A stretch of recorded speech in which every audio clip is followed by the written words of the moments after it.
Hey everyone, how's it going? Happy Thanksgiving to all you Americans out there. Vash, Guppy, SWGOH, how you guys doing? Today is a pretty chill day. It's Friday for me, so not Thanksgiving, but it's an American holiday. So we shall celebrate it in the American time zone. So how are you guys doing? What is everyone up to today? Hanging out with your families? Working? Chilling? What are you guys up to?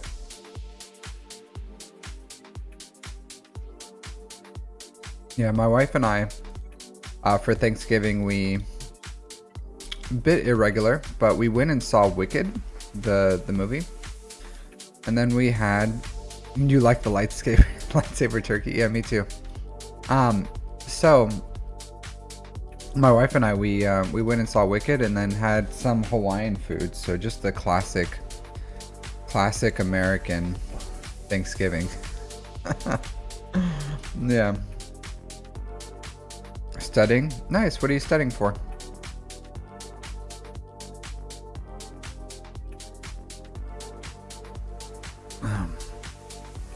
Running out of energy.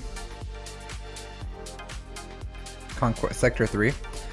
Do you do your feats as you go, or are you just trying to like get through it and then do your feats?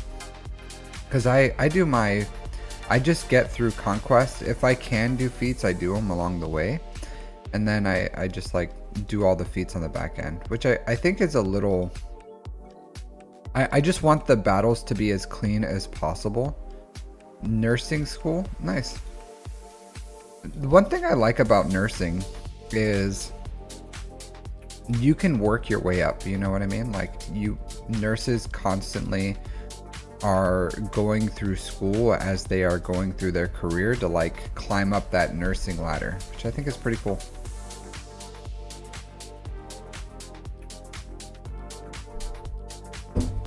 Yeah, well, I'm happy it's working out for you, Trevor. I always do enjoy when people let me know that my guides help them. I do appreciate it. Yeah, but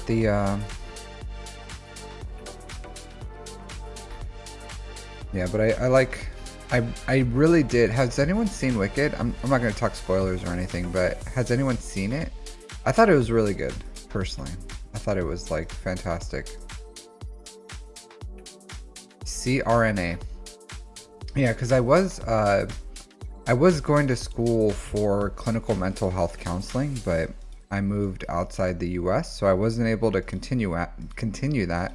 So now I'm just studying business, but I do like looking into like the licensure for all this medical stuff. I do like another good career that has like a similar education pathway towards career is social workers. Have kind of like a similar thing where they're doing their classes and they're just continuing their education. So, and you can go all the way up to like a doctorate, which I think is a super cool thing. So, but now I'm just studying business to be a businessman.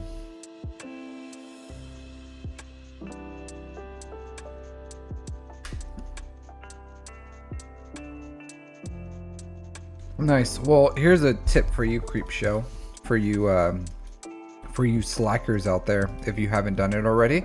So what you can skip is, you don't have to invest into Ninth Sister or Second Sister. Just take them Relic 5. And then if you have Riva for the Grand Inquisitor unlock, you don't need 8th Brother or 5th Brother Zetas. So you can leave those off as well. They're kind of luxuries at that point.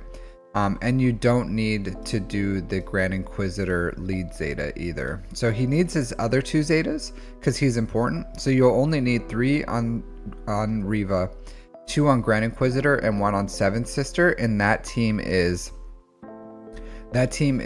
super, super reliable. This is all you need. The rest of this stuff, luxuries, lead is a luxury. If you want to do a Omicron, Omicron, then this is probably the best one.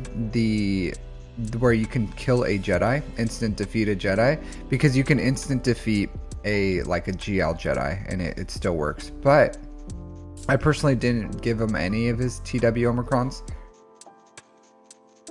How can you join? There's two ways, Bait. So the free way is through my Discord. So if you go to my Discord and then you submit in number 2, then this is how you can get on the wheel. And then I'll spin the wheel and you can have a chance to get on here. Any donations in the donation link over $5 will also get you a roster review today. So, yeah. But that's what I would do with your Inquisitors. I wouldn't do any more investment than what you see here. You can take them up to R8. I think they have like a TB special mission, but like I would leave these guys Relic 7, these guys Relic 5, and then your investment as you see here for Zetas. That'll really save you a lot of Zeta materials there, because the team is where I have them is fully functional. They do everything I could ever need them to do. They're good. All right. Laquest, where are you guys with this this episode track? Where are you guys sitting right now? Where along this track are you guys? I'm just curious. I need to get to this one, which I will, so I can buy the rest of the stuff I need for this week.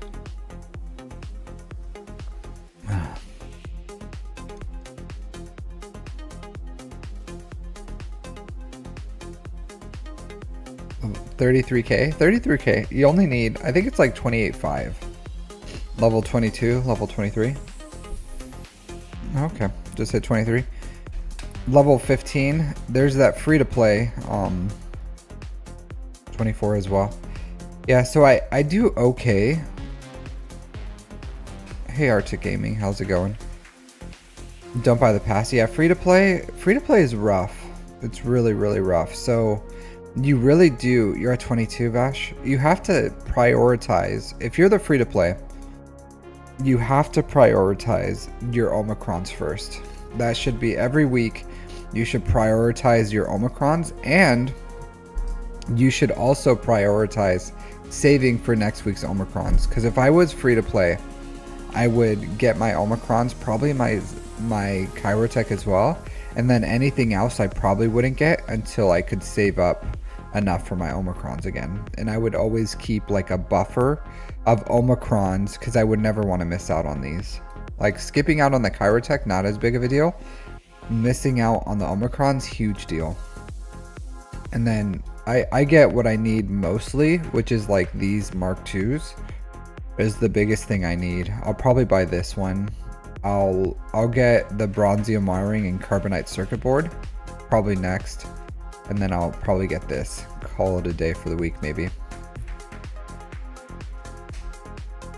Yeah, I get you guys. Like this was not very friendly, right? So I was only able to do tier 4 for all the feats for the Tuscans and stuff. Yeah, we're supposed to, Canadian Misfit. I'm assuming sometime soon we will. Sometime soon, hopefully. Yeah.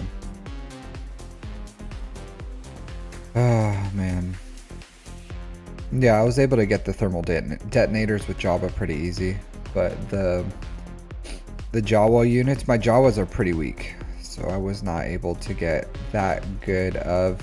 I did get them. I did invest a little more in them, believe it or not, because before I had them at like gear 1, and I got their gear up just a little so I can get a little more points. So yeah, we'll see.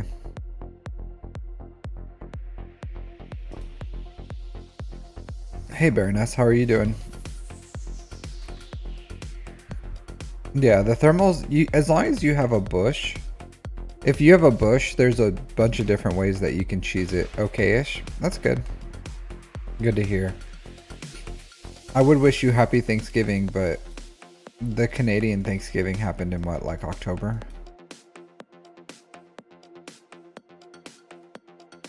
Yeah, so Hot Cartel. But as long as you have Bush invested somewhat, then you don't need Java. You can still get it done. I've seen people do it with like JML. I've seen some people do it with like bounty hunters with like a ZAM lead.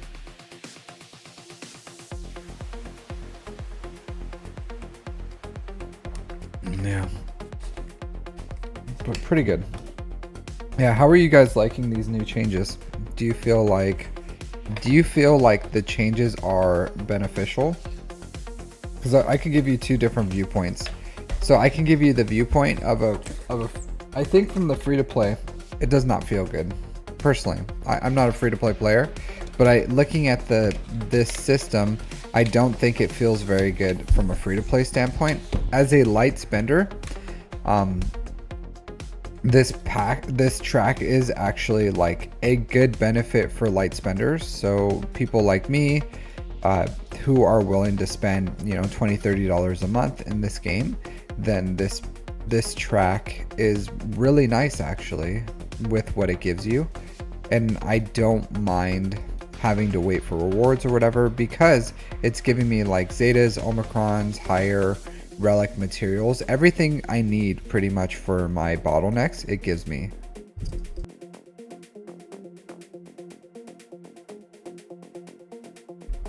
Miss Scusi. Alright, so this coffee smells really strong in here, so I'm just kind of built up. But as a light spender, it gives me everything I need. It even gives me 3 complete chirotecs, so, and Omicrons and everything I need. But from the free to play standpoint, I think I don't like, one thing I don't like even from a light spender is I don't like how they dumbed down galactic challenges. I'm not a big fan of that. I thought this was like good content and it was fun content. Hey, Aoi Hero, gift it. I'm sure if you asked in the what do you call it? In the what do you call it? If you asked in the forums, I'm sure CG would probably take that. We heard your guys's we heard you guys about this episode track, and we're gonna listen to the masses and make sure that you guys can gift it, is probably what they would say. Like, we heard you guys, we're listening to you guys about this episode track and your complaints, and we decided to give you guys a win, and now we're gonna give you the ability to gift it to your guildmates. That's probably what they would pat themselves on the back, give themselves a medal, be like, we're so great to our community, we listen to them and we give them what they want. The ability to gift this to other people. I don't know. I'm sure if you post it on the forums, it would, and you tell them like, hey, we want to do that.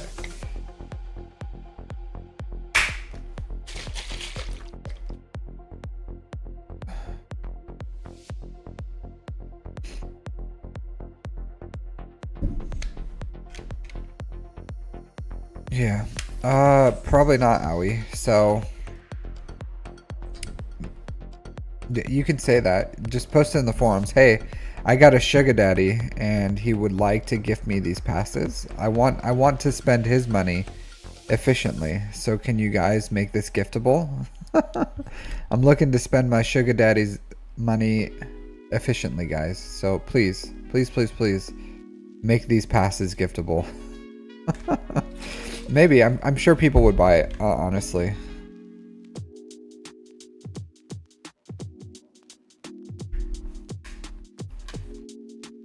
Alright. Yeah, so today we're gonna do some galactic challenges. First thing we're gonna do my dailies, which I'm pretty sure I just finished. Pretty sure. Did I? No, I didn't. I still have a few things to do.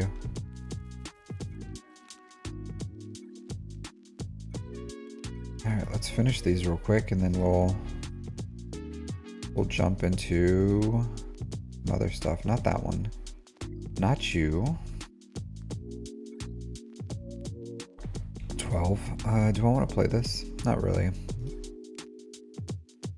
Not really. I don't feel like playing through this. Quentin Bernard. Thank you. I will add you to my premium list. Quentin. I know a Quentin. He was not a Bernard. Quentin.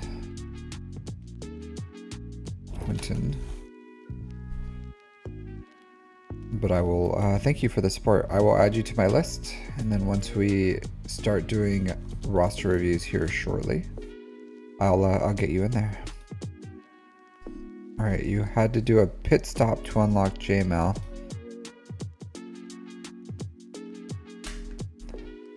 Oh, I would not do Jedi Knight Cal Kestis before Java, but we'll take a look at that.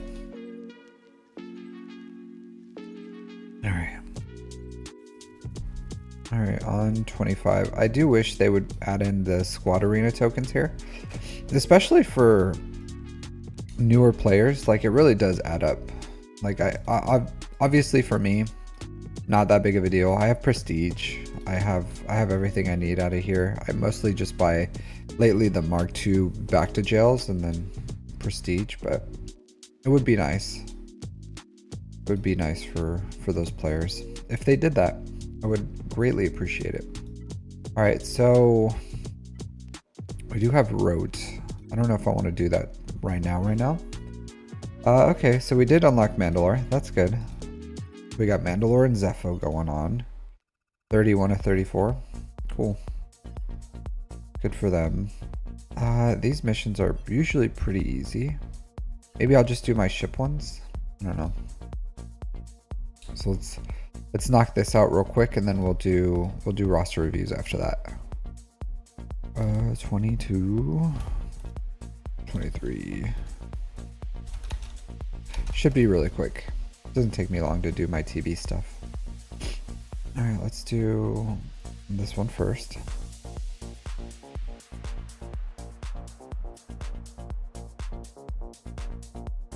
Yeah, I get it, Owie. I get it. But your best bet, probably ask it in the forums. Just be like, hey.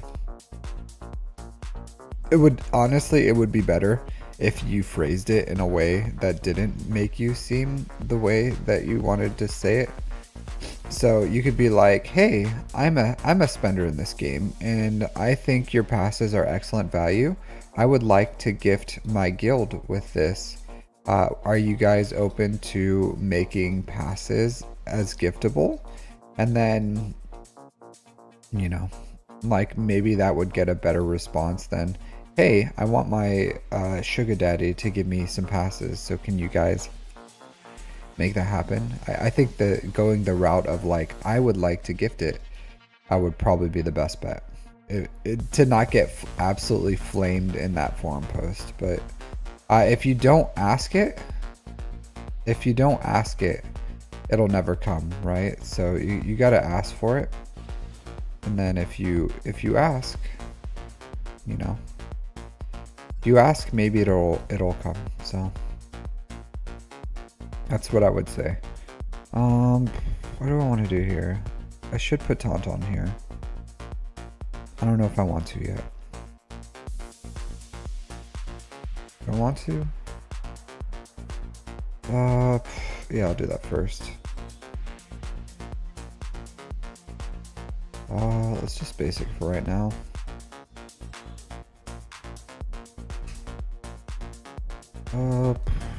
Take off those foresights. Hello, basic. All right. This is gonna get super annoying really quick. I'm not a big fan of. Clear this stuff off.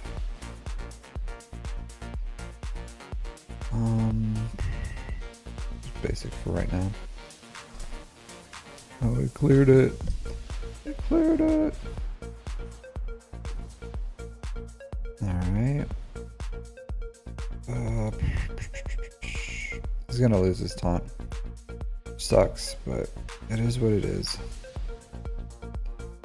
Let's do this. Go all in on you. It's okay. The worst part about this is when you lose taunt here, they start killing your side dudes, and then when they start doing that, yeah, you start losing them, and then it makes this match go forever. All right, there you go. Now I just have to get taunt one more time. Let's do this. Then he'll have taunt for forever.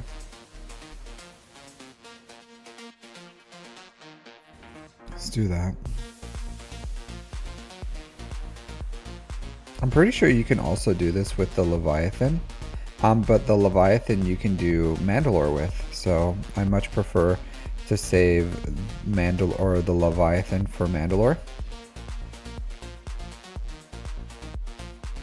Yeah, it's random. It's completely random, so the wheel can choose anyone, really.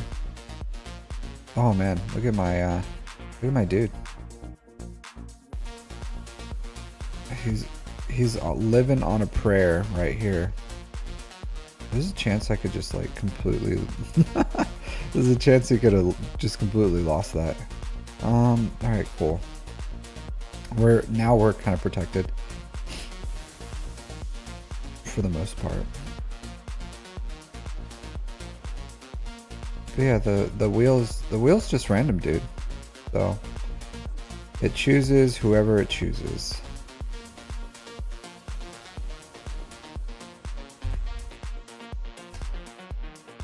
Do I think a Bad Batch bundle? I don't know. I think it could be possible. Definitely could be possible. Nope.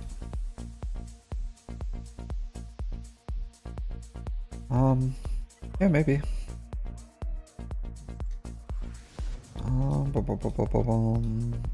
Let's just do this for now, I guess.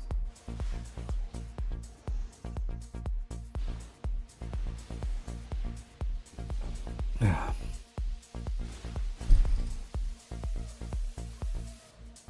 Oh, this slow grind. One more turn, I can ult. Yeah, while we do this, we could talk about something else, I guess. What would you guys like to discuss? But yeah, I don't know, guys. I do feel like people are. I don't know. Honestly, I don't know how people feel right now about this game and where it is and what's going on with it and everything. I don't feel like it's unfounded to be. I think since they fixed assault battles, that really did give CG a ton of leeway on what people are feeling right now, because no matter what they were changing before, people were just like very upset about assault battles, and it was just like, yeah, we're upset, and there's nothing that could change that. But I think now that they've committed to making assault battles, what do you call it, 9 assault battles, and they kind of like fixed that complaint, I don't think players feel upset one way or another about it now. I don't know what I feel. Let's clear all this junk off.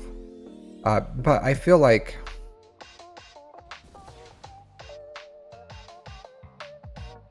multi-mission, this one? Oh, it doesn't really matter. You can multi-missile mission ability? What do you mean multi-missile mission ability? Are you talking about this one? Remove all stacks? Is that what you're talking about? When should you remove the stacks?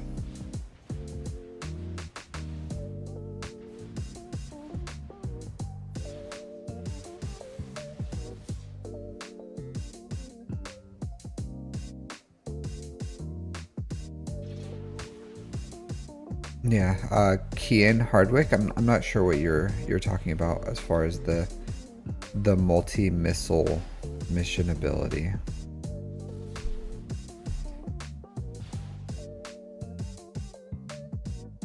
Yeah, I wasn't too pleased about the taunt. Oh, never. For this one, you don't use it. You don't for this one, just this specific mission. Because whenever you use a special ability, if you use a special ability, then then you get confused, and if you get confused, then you can't get taunt. So you never use Houndstooth's special ability. You just use basics, and you force Houndstooth to taunt using the Executor. This one, we only need to keep them from escaping. You use that, and that forces his taunt, and then you just keep basicing on him. And then the goal is to hit contract as fast as possible, so that they remain, so that you get the locked breach, and then he'll never lose taunt from there. So that's the goal of what you want to do specifically for this one. The usually when you lose players, or when you, like, what makes this take forever is if you lose all your teammates because you lost taunt on Houndstooth, and then they were able to like attack anyone. So yeah, so the more people you keep, the faster this mission is.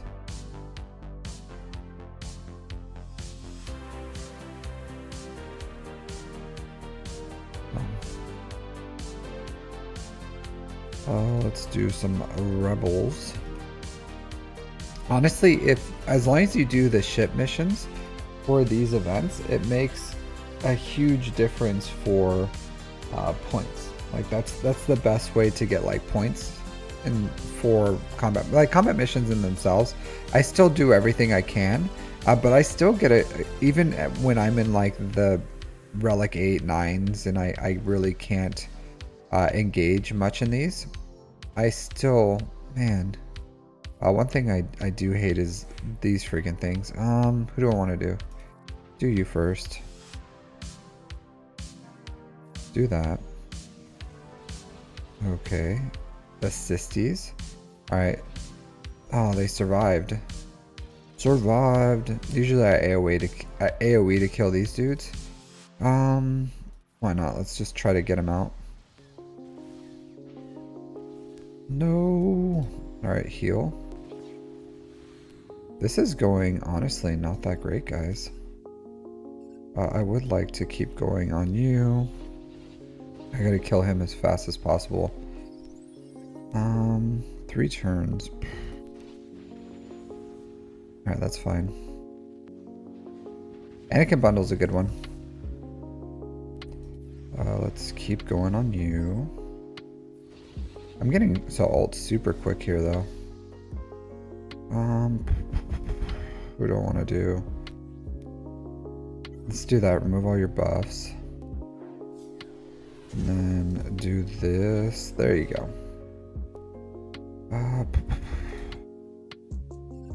He'll die soon.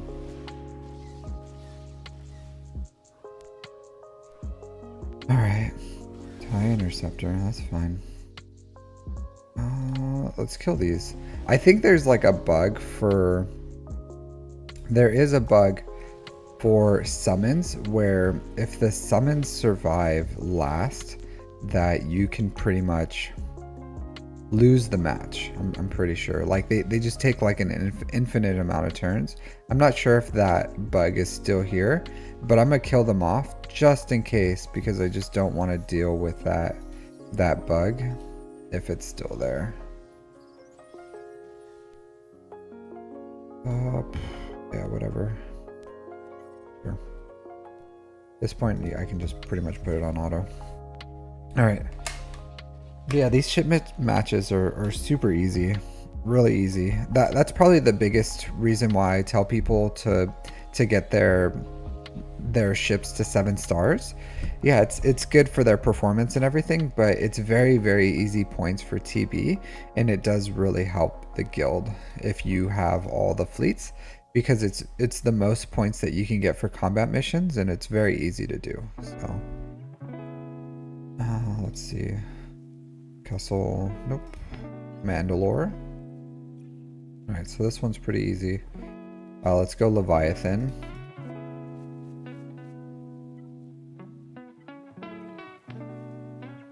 You.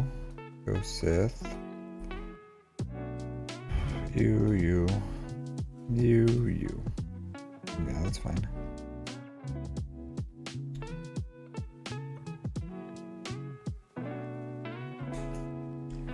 Coffee.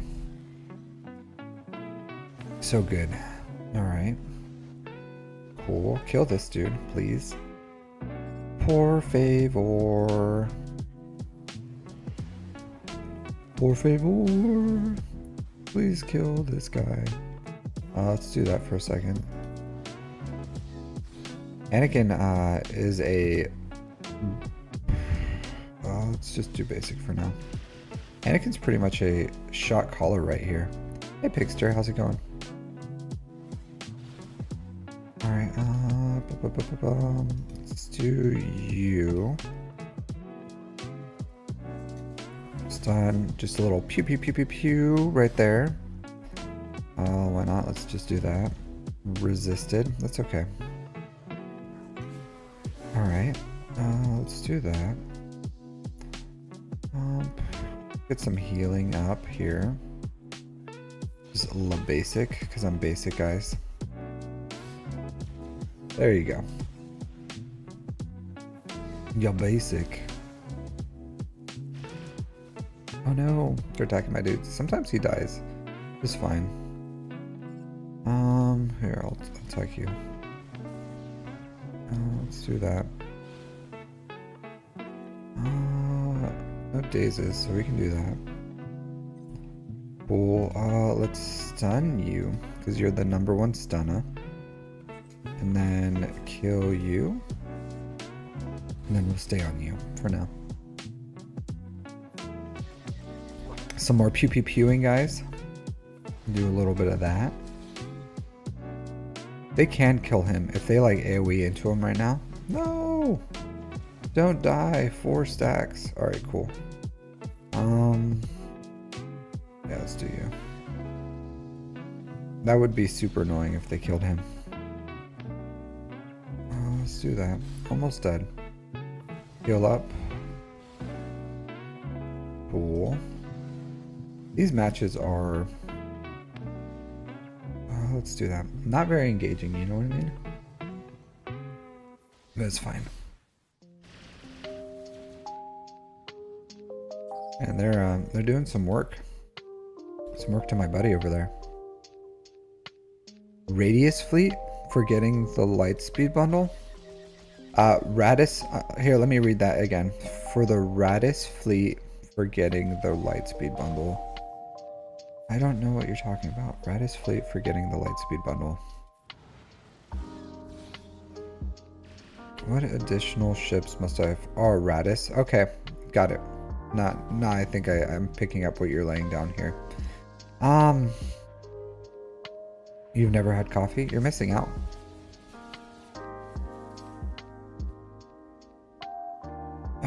So Radis is honestly pretty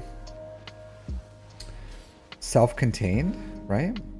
So there's not much you need to farm for the Radis. Oh yeah, comeuppance, I guess, yeah.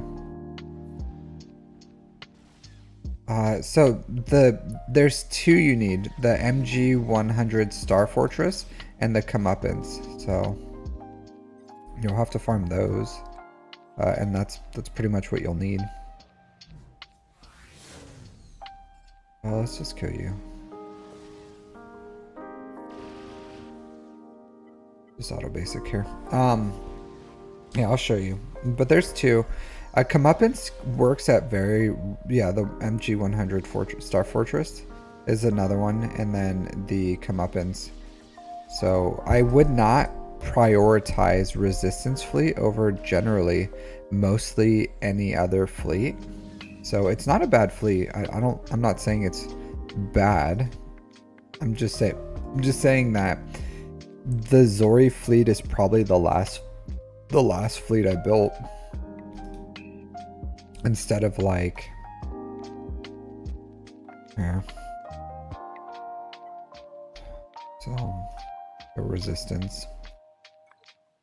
So you'll need the MG 100 Star Fortress and the comeuppance, and they're fine. This is a fine fleet in itself, but believe it or not, right now, if you have the, like, if you look at it, right? So Home 1 is still a good fleet if you don't have Profundity.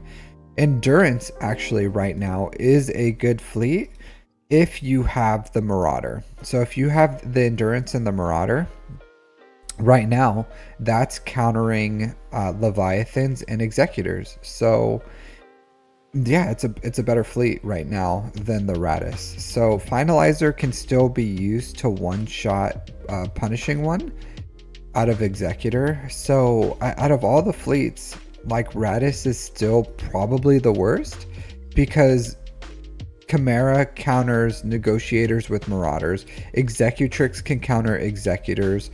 Home 1 is still a very good fleet if you don't have Profundity. Chimera is also a good fleet. Like, all these are still better than the Radis, but the Radis beats Malevolence. It can clean up Executors, could probably clean up Leviathans. So it's not a bad fleet. I just wouldn't, and I have it. I like it. It's not bad. I just wouldn't prioritize it over getting like Executor, Malevolence, Negotiator, Chimera, then Finalizer, finishing up, rounding off these, or getting these. So probably you can still farm all the ships, but I would not prioritize Radis over building another fleet, if that makes sense. So if you still have to build any of these other ones, from Negotiator, Malevolence, Executor, Profundity, Leviathan, Finalizer, Chimera, I would do those before I would do Radis. Which are the best fleets? The best are the GL level fleets. So Profundity, Leviathan, Executor are the best fleets. Everything else is just like a tier below. Hey Ray Rock, happy Thanksgiving. But, you know, depends. All right. Radis isn't a great defensive fleet either. So you can, if you're going to get the Radis, just farm the ships and then just do like a level 4 prestige abilities. So just take these abilities to like level 4 or something, and then you can use it as a defensive fleet, but I would rather you invest in other things. But if you're going to do that, at least get the comeuppance and the MG 100 Star Fortress, and you go with MG 100 Star Fortress, Poe, and Raze starting. And the big problem is you need all these abilities too. So I would say the fleet isn't worth it if you don't have the ship Omegas to like get these ships up. Which you shouldn't be using your ship Omegas on the resistance fleet unless you had every other ship pretty much. Like if you were in my position and I could do like really crap ships that I never use, or the resistance fleet, of course I got the resistance fleet up. So, but I don't have a lot of like places to put my ship Omegas. I have 120 and all these are not needed. So it's just depends on where you are in the game. I would not put ship Omegas into the Radis fleet. I would not personally put you can even keep doing her event with the ship at like 1 star. So I don't know, or not 1 star, level 1. So like I would not use, because if it's your second defensive fleet, I would rather you have like Malevolence, Negotiator, farm your Executor, and then you said you had Finalizer, so that's 4 fleets right there. So which one of these 4 are you missing? Then start focusing on that one, not the Radis. So if you don't have executor, get executor. You don't have negotiator, get negotiator. You have malevolence, get malevolence. You don't have a rebel fleet, start working on your rebels. Use a home 1 defensive fleet. Same thing, just put the abilities at like level 4 and leave it there. Or if you don't have empire, build up your empire fleet. But there's always a better option depending on where you are rather than Radis.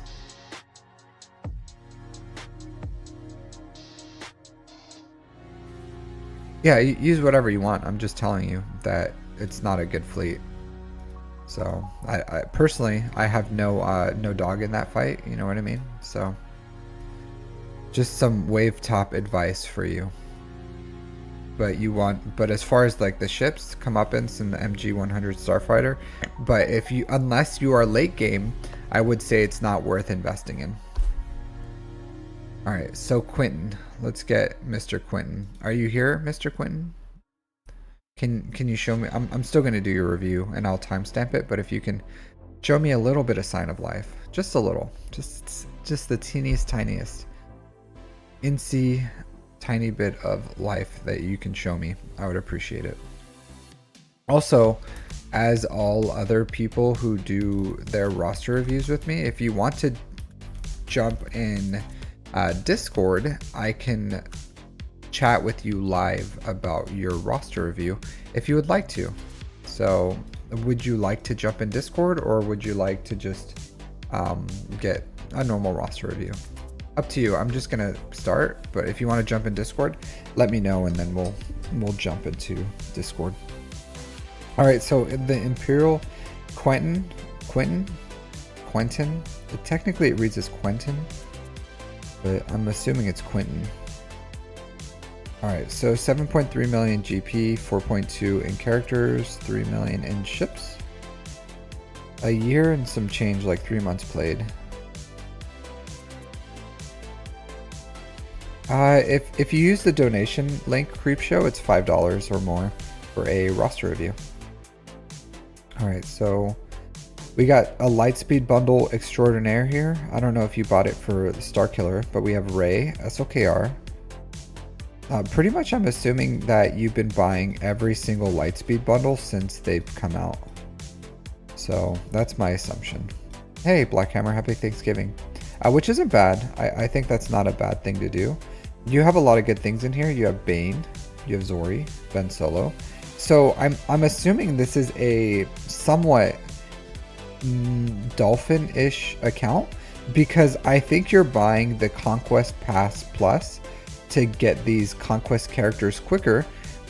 So I'm assuming if you've been playing a year and 3 months and you have all this as far as like Bane, Ben Solo, you have a third sister. I'm assuming third sister is like something else, but right.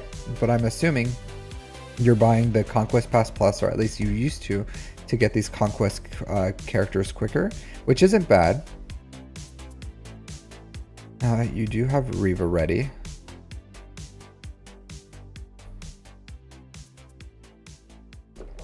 All right, so you said you wanted to farm Jedi Knight Cal Kestis. So you said you were forced to JML. And you farmed JML, okay.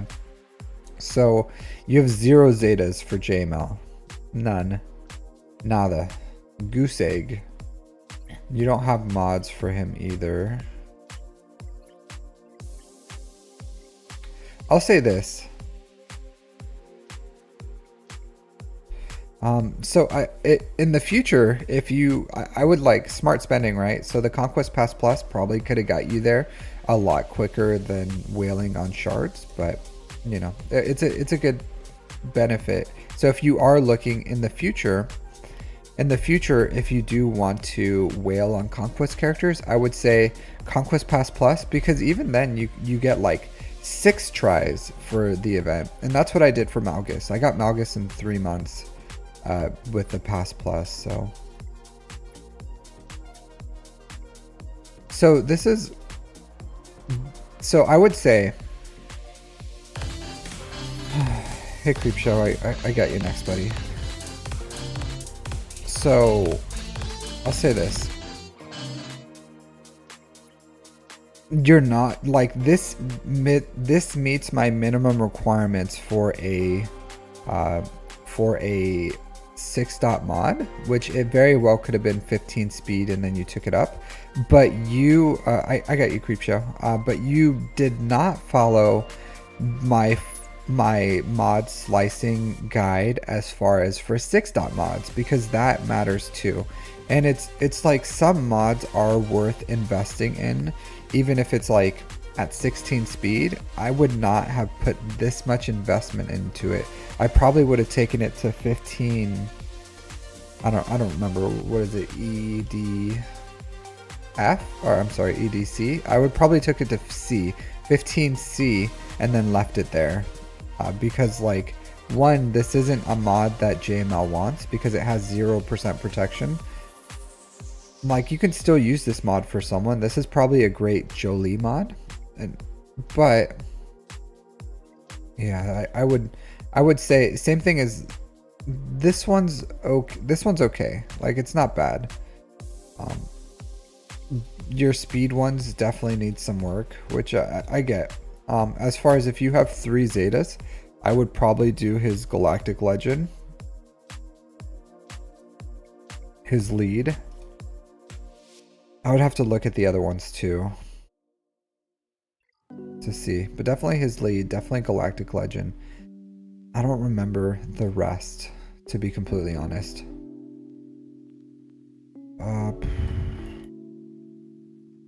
Yeah, but I would do those two, at least his lead, his Galactic Legend, and then I'll come back to you on this. I'll have to look at my account to see what the Zetas do to give you the third one. All right, so let's look at your Huck Cartel. See where you are with that one. Oops. Whoopsie daisy. Okay, so you're a good ways away. Okay, so what would I do?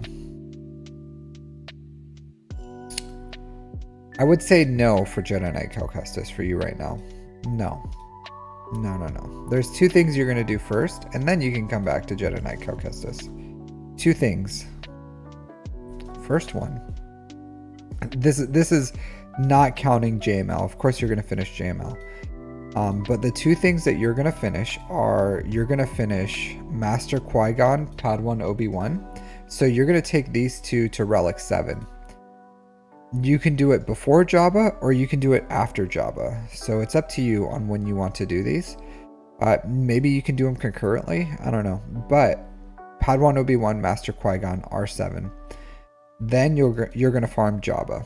Once you finish Jabba and Master Qui-Gon, Padawan Obi-Wan at Relic 7, then you can start farming for Jedi Knight Cal Kestis. Yeah. So, and don't get me wrong, like I have Jedi Knight Cal Kestis, very strong character, very good, allows me to beat Malgus for very cheap. I can use him to be Leia's with JML. There's a lot of things I can do with JML Jedi Knight Cal Kestis, and I think it's an excellent farm, but very, very expensive.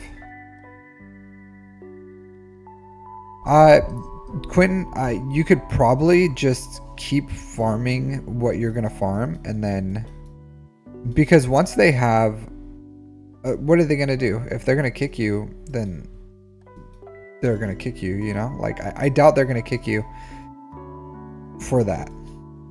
You know what I mean? So December 31st, I don't even think you would hit that deadline, to be honest, with where you are. It's not a bad farm, and if your guild is doing it, like if you're looking and everyone has it, then that's fine. You can continue doing it. It's just, it's gonna hurt you in the long run, but it's fine. You can always use the Chirotech, and if your guild unlocks Jedi Knight Cal Kestis, then that's good. But you really have to feel the pulse of your guild, and if they are doing it, like legitimately they're going to get Jedi Knight Cal Kestis in that amount of time, then it's not horrible.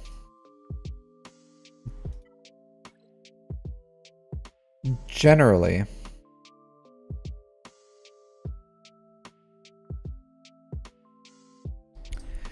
R9 JML. So here's the thing. Here's the thing about that, right? While R9 JML is great, there's other things that you can use those R9 materials for that is much better for your account. And I hate saying this, right? I really do, because you can still use your JML for plenty of stuff, but the time to R9 JML is not right now. What could you get instead of R9 JML? You can get a profundity. You can get, you can work towards Bo-Katan, or you can work towards, what do you call it? Ahsoka, GL Ahsoka. You can work towards Leviathan. There's so many R9 requirements right now, and you have none of them. Honestly, I would probably rather you R9 Master Qui-Gon and Padawan Obi-Wan before you R9 JML, because they're going to give you more R9 material in the long run, and CG has kind of like doubled down on these guys aren't going away, right? So they promised us like, hey, we're going to keep doing that, and even if the assault battles do start getting phased out, the older ones, it's not going to be the newer ones. So these guys, they're here to stay, right? And they're going to give you additional R9 requirement or R9 material. So I would rather you put those R9 materials on something that's going to give you more R9s in the future than on JML, just because it's going to make him better. So your JML is going to go from like a JMK counter or a Leia counter to more of like, you know, a Qui-Gon counter or something. He's not as useful in TB, but I would rather you at this time get all the requirement R9s, and then you can start putting on luxury R9s. And JML just is not it. It's not it right now. And I know, like, you don't have the Zetas, you don't have the mods to really develop out like a kick-ass JML anyways. So just leave him at R7. He's gonna do what he needs to do, and then you can go and build more requirements, and that's going to do you a lot better, is what I would say. So if you want to, you can do whatever you want, but my recommendation, and before like 6 months ago, I was telling people like, if you have JML, you need to R9 them. But times have changed. The economy has changed. Requirements have changed, because back then there was like 3 R9 requirements, and that was it. So your 4th R9 was JML, and that wasn't that bad. Now there's 6 R9 requirements, and there's still more R9s that I would rather you have for assault battles than for JML. And since that assault battle is just 2 characters, it's much better to do that than to R9 JML. As sad as that is, like right now. There will be a time where you can come back and R9 JML, but it's not now. It's not. So I would rather you take that R9 and put it on like put it on Radis, or save it for someone else. But Radis for profundity would be good, or something else. But until you get the requirements, I would not put luxury R9s on characters. So, and there's nothing wrong with your guild. I do want to look at your guild real quick. So let's do that. Let's take a sneak peek at this guild, because it sounds like they probably had you guys push for Riva, and now they're having you guys push for Zepho, which isn't bad. That's not bad at all. That's not, out of all things I tell people not to do. GG 547 23 286. Well, let's look, because I do like guilds that can like focus and have discipline. 439 million GP, not bad. It's more than what you could expect for your amount of GP, right? If you times your GP by 50 and add in 50, you're slightly punching up. Leaned more heavily towards See, and I would rather your guild do like, hey, we're going to do a Jabba push. Push for Jabba. It's the short-sightedness of these leaders. Only 18 Jabba. Disgusting. Pathetic. No, not a lot of Leviathans, not a lot of Profunities, a few Executors. Probably a lot of these guys up here that have a good amount of the fleets, maybe. Salacious Crumb. Nice. Let's look at the stats here. What you guys are doing. So 30 stars. That's not bad. Raids. Ooh. Okay. 115. Yeah, this is the pacing of your guys' raids are good. So you guys are active, very active. So the pacing of your guys' guilds are good for raids. So this isn't a bad guild. I would like to see better scores, but for a mid, you know, you guys are pushing towards. So this isn't a bad guild. I think this guild will grow. Let's look at your TW. So let's look at your TW though.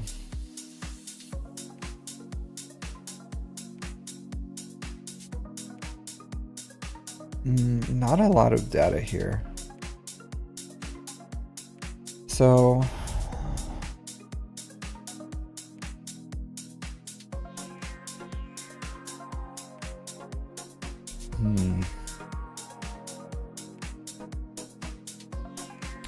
it looks like they're growing though, except for here. Drop down a little bit, but I would say not a bad guild, honestly. I would, if I was in your position, I wouldn't mind being in this guild. It seems like your guild leaders are focused on guild stuff, just fine. And as long as you guys continue to push towards guild requirements, that's okay. I don't think it's the worst thing in the world wanting Zepho and Mandalore. Because if they're like, they give you by December to get Zepho, and then maybe they'll give you guys by like, I don't know, June or something to get Mandalore.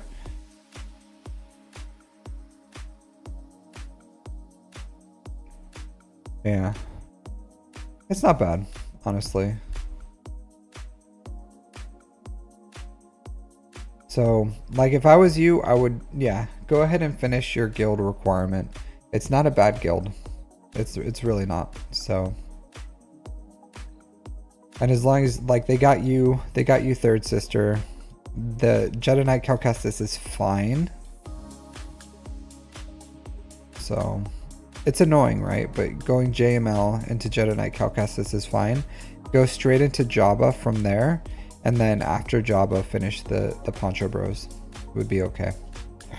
And then once you finish JML Jabba, you can go for Bo-Katan Mandalore. So start finishing the shards on these guys. So go JML Jabba, or Jedi Knight Cal Kestis, Jabba, Poncho Bros, Bo-Katan Mandalore is what I would do. And then once you have those four things, if your guild doesn't have Zepho and Mandalore, then and you have Zepho and Mandalore, your Zepho and Mandalore ready, you could probably find a guild that's going to give you Zepho and Mandalore, and then you can kind of like move on to a better guild if you wanted to at that point. It'll be a few months from now, but maybe 6 months by the time you finish that, maybe a little more. But if you do that, I think your guild would probably be in a better position, and then you can go ahead and join a guild that's getting like better raid participation and Zepho and Mandalore. But I think if your guild is keeping pace with what you are farming, and they're still performing well, and they're not like losing a bunch of players, then feel free to stick with them. Every few months or so, you have to kind of like evaluate where you are in the game and what guild you can be in, but I think you're fine as far as what you're doing. Your mods, oh geez, oh boy, oh boy, oh man, oh man, oh man. Oh boy. What are these mods, bro? What are these mods? What are these?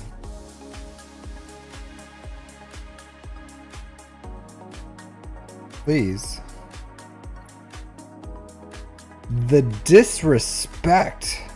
The disrespect to my man, Kylo Ren and Rey. The disrespect. This is like when you're like, I want a GL, and then your mom's like, we have a GL at home. These are the GLs at home.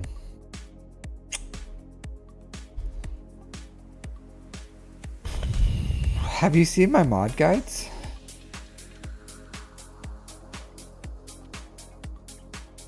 Have you seen my mod guides? They're not doing the job. They're doing the minimum wage job. These are bad mods. Bad mods. Very, very poor mods. Oh jeez. Oh man. So these are the type of GLs where you look at like a 90% win rate or something, and you're like, who's that 10%? These are the 10%ers right here. These are the 10%ers. Yours and Loquiters? Okay. So I'll tell you this. I changed my plan. I changed my plan for you. Farm Jabba. Finish JML. Farm the Poncho Bros, and then farm Jabba.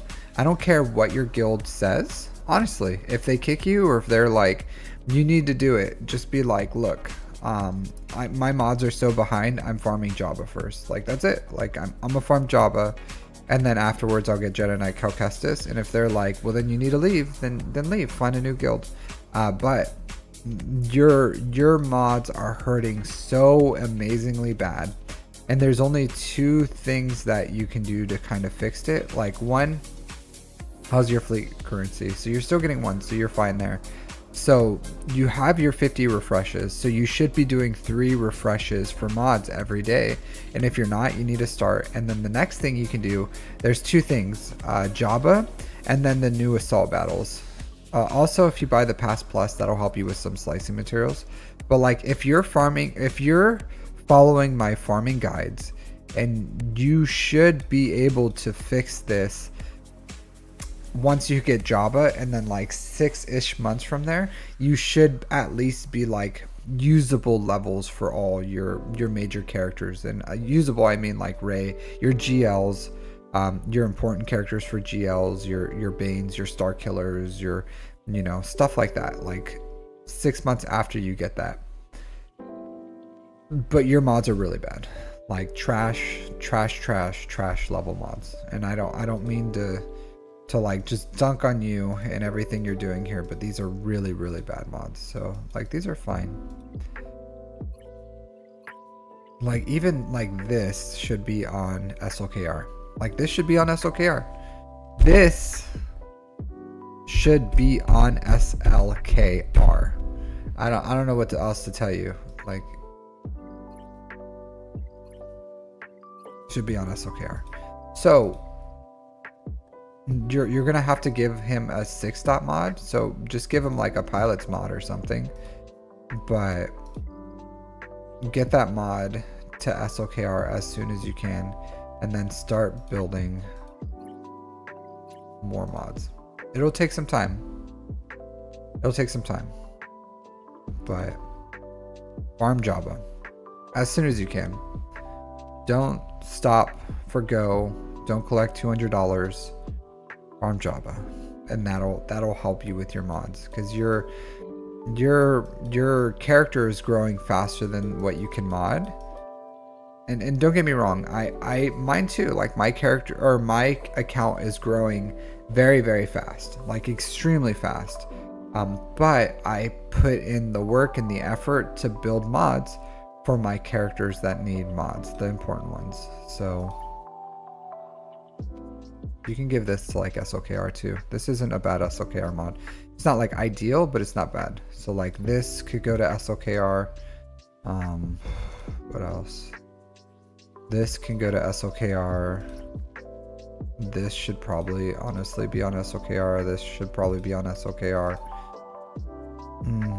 Nah, not that one. Nah, that one. But like, and then give pilot mods to Piet or something. So yeah, so farm Jabba. Like just go straight for Jabba. Finish JML. You should be farming for Jabba right now. So get Jabba, get the Poncho Bros, then get Jedi Knight Cal Kestis, and that'll help you out a lot here. So, and if your guild's like blah blah blah, you know, you're just gonna be like, sucks, bro. Sorry. Or just be like, I'm on it, and then, you know, just don't be on it. So, and if they're really, so it's because you don't have the Poncho Bros. That's what I'm telling you. These guys, believe it or not, 21. I get 31 million credits a month from Master Qui-Gon and Padawan Obi-Wan. These two. That's why I'm saying like farm these two, farm Jabba. And that's going to help incredibly with your mods. Like, because mods is credits. You need credits. You still have to like level up characters, but you still need credits to work mods. These guys, I refreshed their last two nodes. They get me 31 million credits a month. Plus they give me some slicing material too. And then Jabba gives you about like six dot mods for free every month, including new mods from Smuggler's Run 2 and micro attenuators so that you can work those mods and have a greater chance of hitting 25 plus speed mods. So farm Jabba, farm Master Qui-Gon, Padawan Obi-Wan. And if you're waiting on for Jabba for like shards and stuff, then farm these guys first, get them to Relic 7, that'll help with your credits, and then you can farm Jabba and go all in. So this is probably the fastest one, so you can go like these two, take them to R7, you can even put them with like JML, they're a really good pair, and then you can put them like Qui-Gon or something. They're pretty universal together, any Galactic Republic or Jedi team.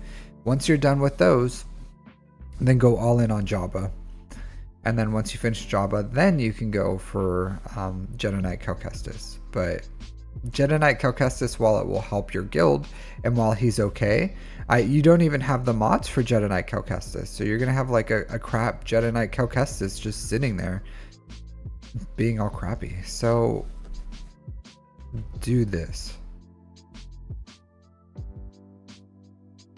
Are they recommended? If you want to. If you have the crystals, I have the crystal income, and it's so because it's not exactly 1k crystals to refresh them, because you get 100 crystals. So you get 300 crystals plus if you refresh the nodes that you get 2 more, so that's 1500 crystals or 500 crystals that the event gives you. So it costs about like 1,500 crystals for additional R9 requirements, 10 million credits. So if you want to and you have the ability to spend 1,500 crystals a month, then I would recommend it, but it's up to you. It just gives you like higher level relic materials and relic 9 materials, and then it's just up to you. I need a lot more relic 9s, so for me, it's worth it. Even though I have excellent R9 materials, I need more materials because of the the increased importance of R9s in this game currently. So, you know, like up to you, but I do it. So you can if you want to. But that's what I would recommend. Finish JML, Jedi Bros, Jabba. After that, your mods should pretty much be in, you should be in a very good position to farm mods. Yeah, farm the last 2 nodes. Not the R9 one, farm the last 2. So I farmed the R7 and the R9 and I refreshed them. So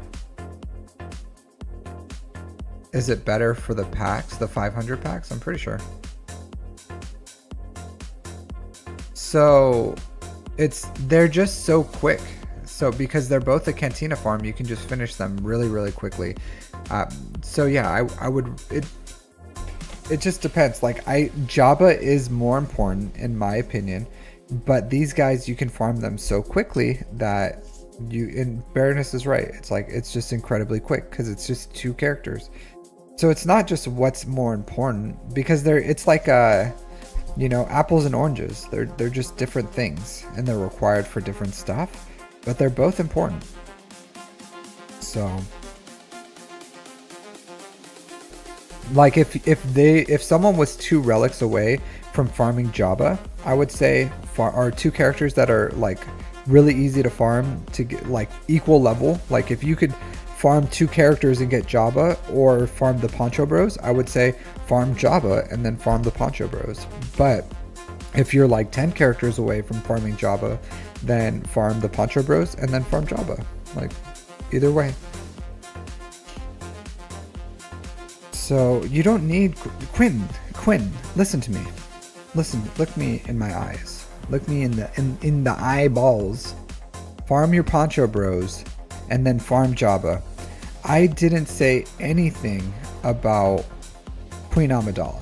I didn't say a word about Queen Amidala. I don't care about Queen Amidala. Like, yeah, you can do that, but farm the Poncho Bros, get them up and running, then farm Jabba. And then once you're done with that, you can go for Jedi Knight Cal Kestis, and then you can get your Queen Amidala up and run if you want to. Queen Amidala is a very good character. She only needs 2 Omicrons to elevate this team. Very good team. You don't even need Zetas on these guys right away. So just R7 them, no Zetas is perfectly fine, and then get them up and running for their assault battle, and then you can pair them in any Jedi team or Galactic Republic team.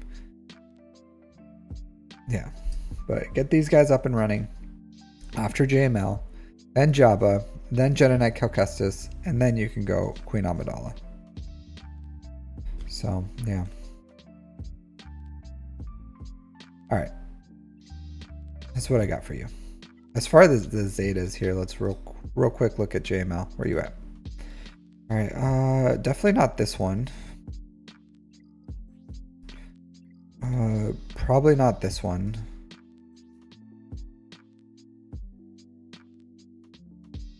That one's a promising.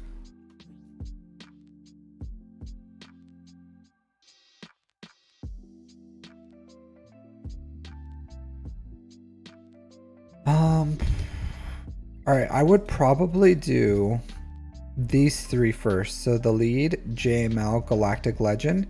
The next one after that, I would do Eflux. So I would do these 3, and then Eflux should be your 4th one. Then the 5th should be They Grow Beyond, and then your last one should be this one. So it's not about, they are universally good, but it's not about them and themselves, because even I use the Poncho Bros because mine are Relic 9. I use them in TB under under JMK or JML. They're very strong.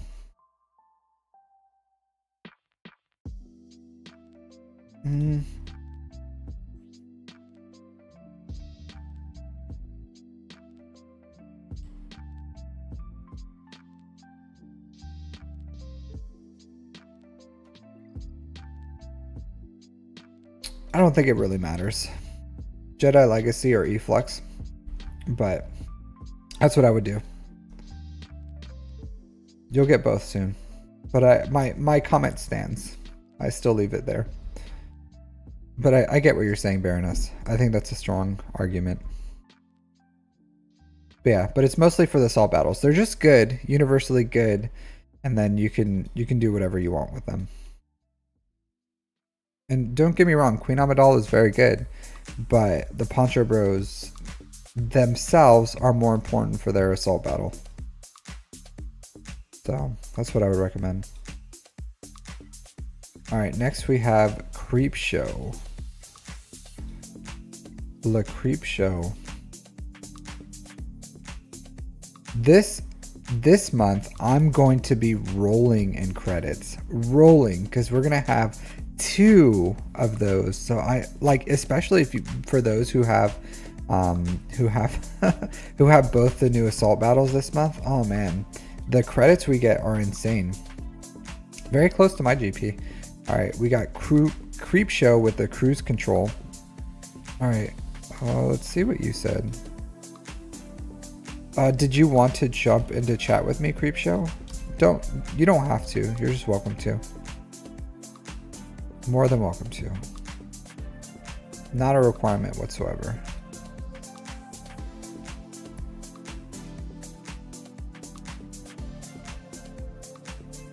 Sorry, I'm pulling up the chat. Ignore your Grand Arena rank. I will not ignore that. Actually, I'm going to highlight it now that you pointed out. All you said was payment for roster review. All right. So, excellent information. Did you want to jump in chat? Are you good? 23,000 galactic war battles. 24,000. That's a F ton of galactic war battles, dude. Still not like a ton, but if you looked at like the differences of my Zetas to your Zetas, that's where you can really see the difference of an age event count. Here, let's do this. I want to do a comparison. Let's do it in comparison because I'm interested. / compare ally code. Because we're like exactly the same GP, but this is why I tell people GP isn't the end all be all when it comes to account comparisons, because there's a lot more that goes into it. All right, so here, let's open this in browser. So if you were my opponent in Grand Arena, this is what we would do.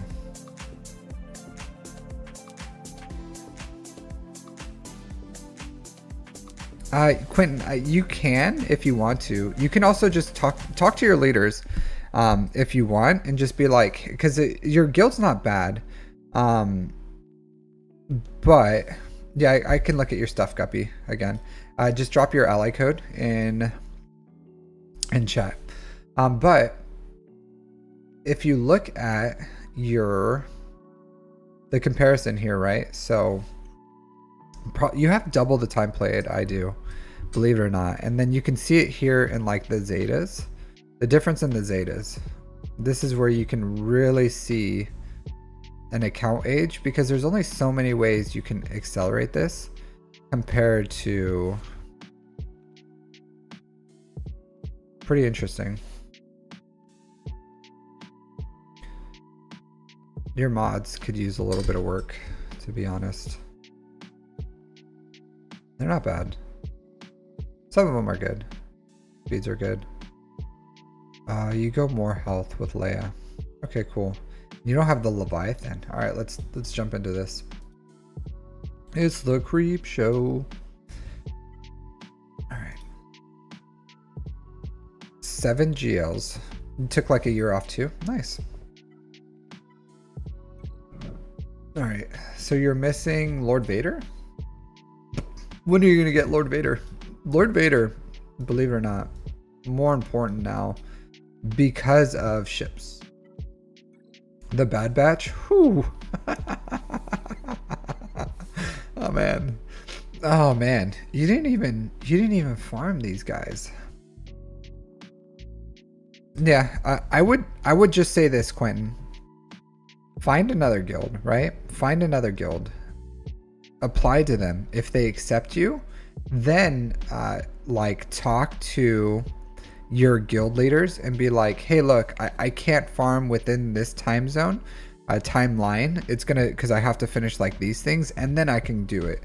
If they're like, well, you're going to do it, then just jump to that new guild. But don't leave. Don't engage your guild until you have like your hand on that next branch. Otherwise, like it could hurt you in the long run if they just like kick you out. So like make sure you do it at a time that makes sense, like after a TW or after a TB, and then when you've already been accepted into another guild. And if you have that other guild, you can just tell them like, okay, like when they accept you, just be like, okay, give me like a little bit to like talk or to think things over, and then talk to your guild, and if maybe you could even find a better guild that won't make you rush into like prior, because you're pretty early in the game to be like force farm, but you know, it's up to you. All right, so you're hoping they do a bundle soon. I'm not expecting a bundle to be, as much as I joke around with it, I don't expect a bundle anytime soon.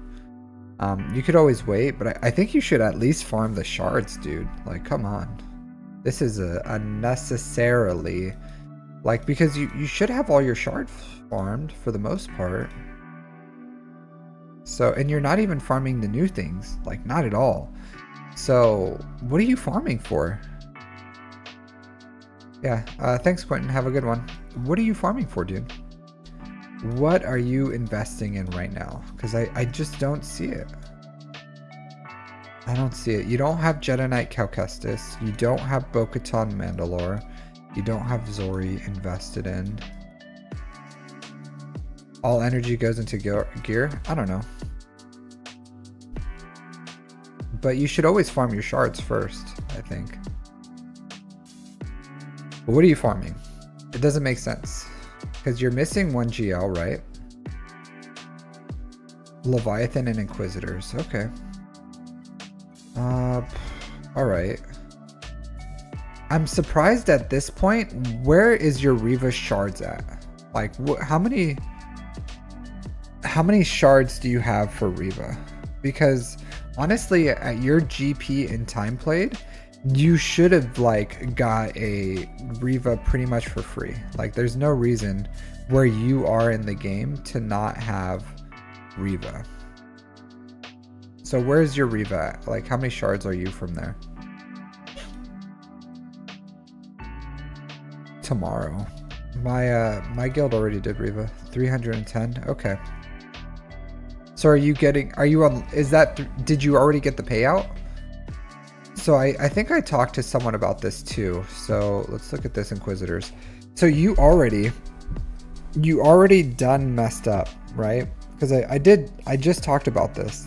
Just talked about it.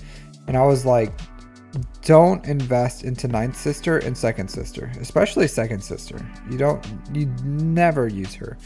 Never, never, never. Yeah, you done goofed on. How's it going, Wolf? Shout out to that dude. I need to watch. I did not get to watch your 3, 4, 5. I have not watched your what do you call it? You jumping in with Urs. I did not watch. I don't know what he called his podcast. I need to watch that because I saw you did a podcast with him. I did not have the time to jump in there. Second Sister ship though, Second Sister ship is fine without the Zeta. Like, the Zeta is not important, and actually it's not a crucial counter. It's not a crucial counter. Love on the holotables. Yeah, there you go. So Second Sister is not a crucial counter right now. It used to be, and even before then, like Relic 5 with 5 mods is fine for Second Sister. You don't need Zetas, you don't even really need the 6 mods, to be honest. So yeah, I'm gonna watch that soon, Wolf. I mostly listen to his, like, podcasts and stuff when I drive. I've been really busy lately. Yeah, happy Thanksgiving, dude. But really, I'm excited to watch that one. I was happy to see you on there.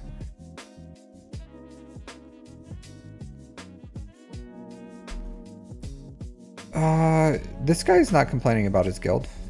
Bane. This is a different dude. 2 different guys, Bane. We're 2 different guys. So I'm saying this guy, where he is in GP, should have got... No, this is a different guy, Bane. 2 different people.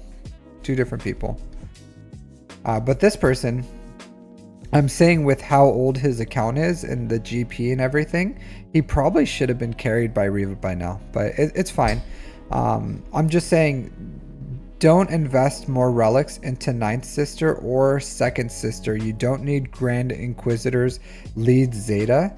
And then just Relic 7, 5th, 7th, 8th to Relic 7 lead. Just invest everything into Reva. At least take her to R7. Give her all her Zetas. Maybe 2 Omicrons. And then Grand Inquisitor needs 2 Zetas, and that'll make this team pretty much like fully functional. But Relic 5, that's it that you need to invest in these 2, and then Relic 7 the rest. And then don't be like that guy that keeps everyone at Relic 5 except for Riva, and you don't even, because it's still like shard shop currency, and you can still help those people who join after your guild that don't have Riva. So at least give back. Take them to Relic 7. They're good in TB, and they're useful in Grand Arena, TW, and everything. So they're worth the relics, the R7s for them. All right, after that, you said you're working on Leviathan. So I have been telling people to start working on Leviathan.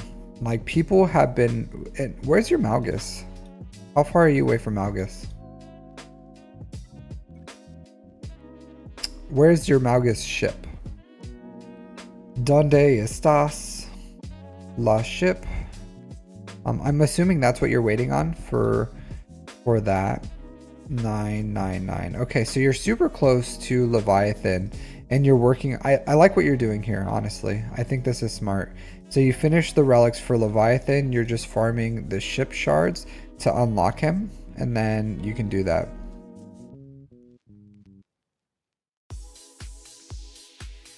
Maybe it's a little of both, Wolf. Maybe people are just incredibly polite, and then you've also done good.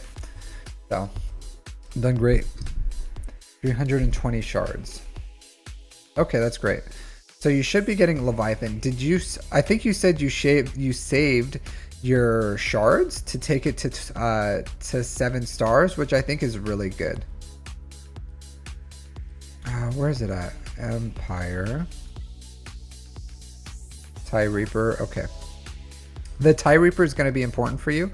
I personally use the TIE Reaper for climbing, so if I don't go first with the coin flip, then I wait until the enemy Leviathan uses their second special, and then I use the TIE Reaper, and then that gives me one more coin flip to win for ship climbing. So glad you have that. It just dies right away. That's it. You just go in, it dies, and then you get one more coin flip to try to win. So Leviathan to 7 stars. I would say for you should be farming the stars for GL Ahsoka is what you should be doing. Where are they at? Because what was your farming plan for once you finish Leviathan and Inquisitors? Because it's not that far away, and you're not ready for either Lord Vader or for GL Ahsoka. So you need to decide on one of them, and then even like maybe double farming these guys. Like, I'm double farming this farm right here. They have their own assault battle, and you're honestly, even though you're pretty close to finishing your current farms. Like, they're probably going to finish around the same time, and they require different requirements. Like, Riva requires like Zetas, Chirotech, Omicrons, gear, and then your Leviathan just requires like shards and crystals. So they're 2 different like buckets of resources, and you're gonna like get them at the same time, and then you can dump those resources and you'll finish them both. But you're not really ready for the next farm, which you should have been farming this trio a while ago. Like, whenever they became farmable, you should have been farming them. So I'll say this. You need to start focusing on shard farming when your hard node farms. Like, and there's nothing you can do about it right now. Like, pretty much you're going Balin Skull. That's fine. That's fine. Jedi Knight Cal Kestis. When are you farming him? I would say before Balin Skull. Like, do you have Bo-Katan Mandalore? You don't. So, oh man, you don't even have IG-12 and Paz Vizsla at all. So you are not a team player. You, Creepshow, you are selfish. You are a selfish individual, Creepshow. I'm calling it right now. You're one selfish MFer right now. Like, you are Who is the guy? Who's the walking meme? He quit a while ago. AP Games. You are a AP Games following MFer right here. You probably didn't even farm the Geonosians when you got your... You probably never farmed a guild farm in your life. You didn't farm Geonosians probably. You probably did not farm the clone troopers for Cam. You probably haven't farmed a single guild farm in your life. You are selfish. Selfish, selfish, selfish. Farm your guild farms. Cheese and crackers, man. Cheese and crackers. Farm your... Stop being a bad guildmate. Stop it right now. Stop it. Stop it right now. You're so selfish. Farm Bo-Katan Mandalore. Farm Zepho. So once you're done with your farms right now, farm those guys. At least shard farm them. Do whatever you got to do. You're like nowhere near ready for... You probably can go into Zepho. So farm Jedi Knight Cal Kestis and then go into Bo-Katan Mandalore from there. And then while you're doing that, slowly shard farm into GL Ahsoka. And then by the time you finish like Jedi Knight Cal Kestis, Bo-Katan Mandalore, go for Jedi Knight or go for GL Ahsoka. Then you can go for like Balin Skull or something if you wanted to. But that would probably be the best thing you can do. And like stop being so selfish towards your guild. Find a better guild. I don't know what to tell you. Like if you're at 10 million GP, here, let's look at your guild. If you're at 10 million GP and you're like, I'm not farming Bo-Katan Mandalore or Zepho because my guild isn't farming Bo-Katan Mandalore or Zepho, then you're in a bad guild. So where you are in the game, you should have Zepho and Mandalore unlocked. That is a ton of currency that you don't have access to. That's 280 Chirotech a month that you're just like leaving on the floor. Is it 280? Like 50? Maybe it's not. What is it? Is it 140? 280? I don't remember how much. 40, no, 20, 20, 40, 140, 280 a month. All right, let's look at your guild. Cruise control. Yeah, probably can find a better guild, dude. Probably find a better guild. Let's see this. Let's see what's going on here. See what's going on. Man, my internet's deciding to get all slow on me. Inquisitors? Inquisitors. What is this? Like 20... When did Riva come out? 2023? Good TW rating. TB. 29 stars. Yeah, I guess. Raids? Oh, man. 92. And look how slow the 6 days... Okay, that's fine. 92 million. Isn't that just under a box? Isn't it like 93 million for box? I'll come back to your command or your account. Isn't that just under? Like literally just under a box? Oh, 90. Okay, it's just above a box. 90 million. It's like bare minimum. You're a bunch of bare minimum Nancy's. Man. All right, let's look. Jedi Knight Cal Kestis. Jedi Knight Cal Kestis. So you guys have 29 Jedi Knight Cal Kestises. Are you lying, Creepshow? Did you just lie to me? Is that what just happened here? Because you got 29 of them. Let's see Bo-Katan Mandalore.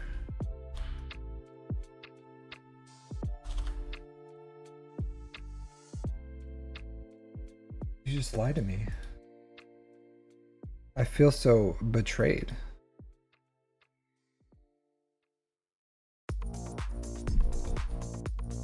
Bo-Katan Mandalore. Only 9. Alright, so...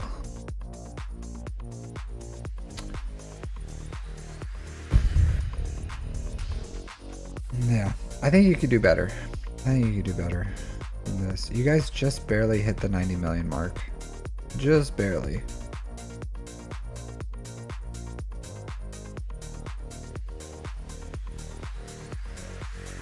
Yeah, so it's up to you.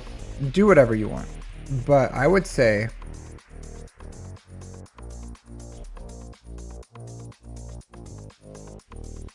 this. Farm Jedi Knight Cal Kestis, farm Bo-Katan Mandalore, leave this guild, join a better guild. Honestly, with your account, you could be in a much better guild if you had access to Zepho and Mandalore. So finish what you're doing right now.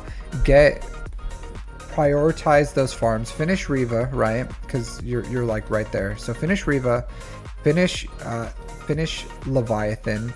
Then you're going to jump into Jedi Knight Cal Kestis first, and then Bo-Katan Mandalore. Do whatever you have to do to get those shards ready in that amount of time that you need. Once you finish that, leave this guild and then join a better guild. Even when you have Jedi Knight Cal Kestis, or even once you finish those 2 farms, I think you could probably find a good guild if you promise that your next 2 farms will be Jedi Knight Cal Kestis and Bo-Katan Mandalore, because you have a good account. No, you should. Yes, you should. Yes. You could slowly farm those shards, like just single farm them. But yes, I would say it's more important for you to join a better guild and get Zepho and Mandalore, because that's 280 Kyrotech a month with those 2 events, plus the actual what do you call it? Currencies. Yeah, this is a dual stream, Bane. Honestly, most of my people are on YouTube. I don't know how many viewers I have on Twitch, but there's like close to 40 on YouTube right now. So the vast majority of people, I think, are usually on YouTube. Like, I think Twitch usually hangs around somewhere between, around 20. So yeah, but most people are on. I really should get like something that like displays both, but I just don't like the like how it kind of like covers the screen personally. I could do it like above my face up here, but I don't know, I just don't like it. And then I don't like how some people have like a box here that has the game and then or whatever. I don't know. I really should do something about it. I would like to get my chats together, but I don't know. Another day. Maybe I'll get like Moonborn to do something for me. Go drop him spend some cash spendars to get that up and running. A new UI.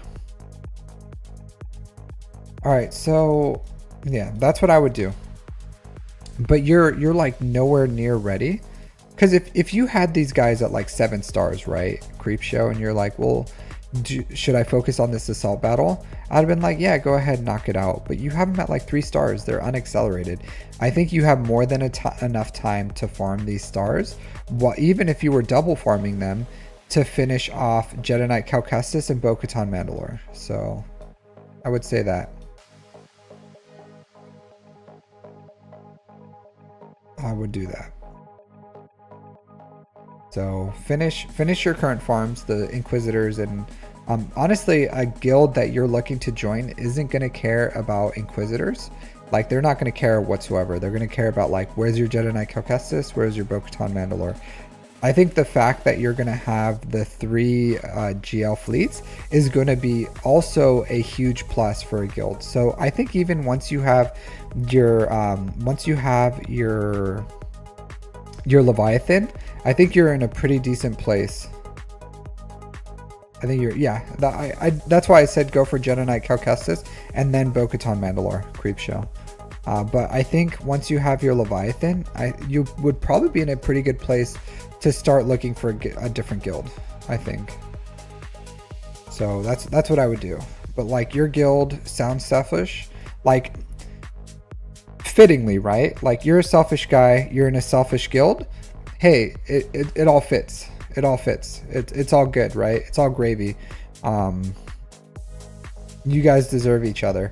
But I think it's time for you to grow. I think it's time for you to grow and start participating in guild farms. So, yeah. Because I do think it's like really shocking with how long Riva has been out and the size of your account that you don't have Riva, which I think is just a byproduct of the type of guild you're in. That just is really casual. So I think it's not that hard to be in a better guild, to be completely honest. And farm datacrons. Farm your datacrons. I do want this one. This is a great datacron right here. Very good datacron, but farm your datacrons. This, you could do a lot better with datacrons, especially where you are in the game at 10 million GP. At 10 million GP, you should have a minimum. That means the least amount in your account should be 30 datacrons. Should be the bare minimum amount of datacrons that you have in your account. Trace, 0. So they don't all have to be relic 9. You can have a smattering of 9s, 6s, and 3s, and 15 and 15. But 30 datacrons is what you need, because you can, believe it or not, Creepshow. I get you. I work some crazy hours in my life. Crazy hours. Ridiculous hours. And you can still, believe it or not, you can sim these nodes. You can sim them. So you can, when you wake up in the morning, or you take a lunch break, or you go to the bathroom and pretend you're dropping like a massive dump, you can do that, and you can hit this sim button all the time you need to farm as many datacrons as you need. And you could just do it all at once. Like, just go in there, just be like, oh, I just ate some Indian food, and then run in the bathroom, and then just knock out your conquest. You don't have to engage heavily in conquest. You just get to sector 4 as fast as you can, which your account you could do like in one sitting pretty much. You just, like, at your lunch break or something, just once a day you log in here, you use all your refreshes, get to sector 4 as fast as possible, and then you just sim the crap out of these nodes. You can do it. You can absolutely do it. So you're in it. It doesn't take that long. Oh, DTMG? Oh, I don't care about DTMG. Yeah, who cares about DTMG? I don't care about DTMG. Like, yeah, it's not a bad guy, but definitely not something that is a priority right now for your account. So yeah, that's what I would say. DTMG, he's not bad. He's had some really great datacrons. So Imperial Remnant's good. So, but you know, I think you can farm datacrons here, but 15 is for 3v3. You need at least 15. Yeah, I got you, Creepshow. But farm more datacrons. Yeah, I got you. Farm your datacrons, and then that's the farming pathway I would give you. Let's look at your mods real quick.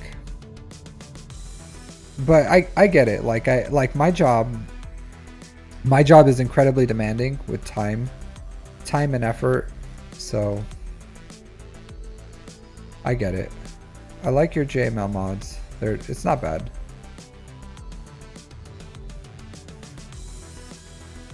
This is good.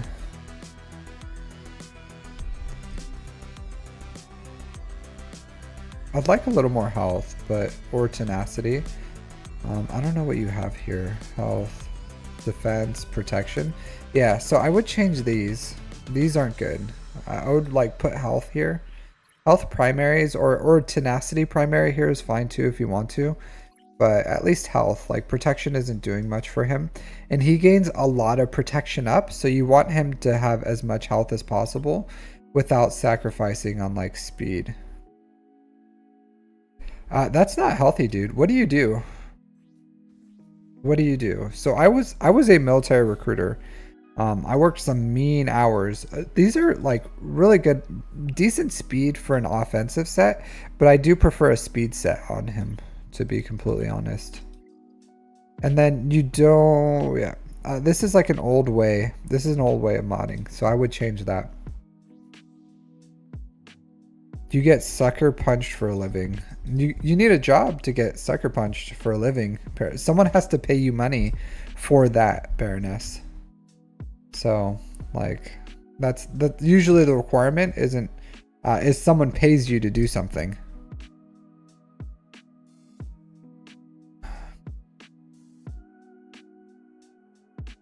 This is fine. Oh, change this. Change this to health. You can give this to like Jedi Knight Luke or something. But this needs to be health. You're a plasterer. Plasterer. What do you plaster? My understanding of a plasterer is what do you call it? Like, if there's a hole in the wall, you put plaster on it and then you like sand it down and then paint over it. So what does like a professional plasterer do? Not judging, not anything. Really just curious. I just don't understand what a plasterer is. So what is a professional level plasterer do?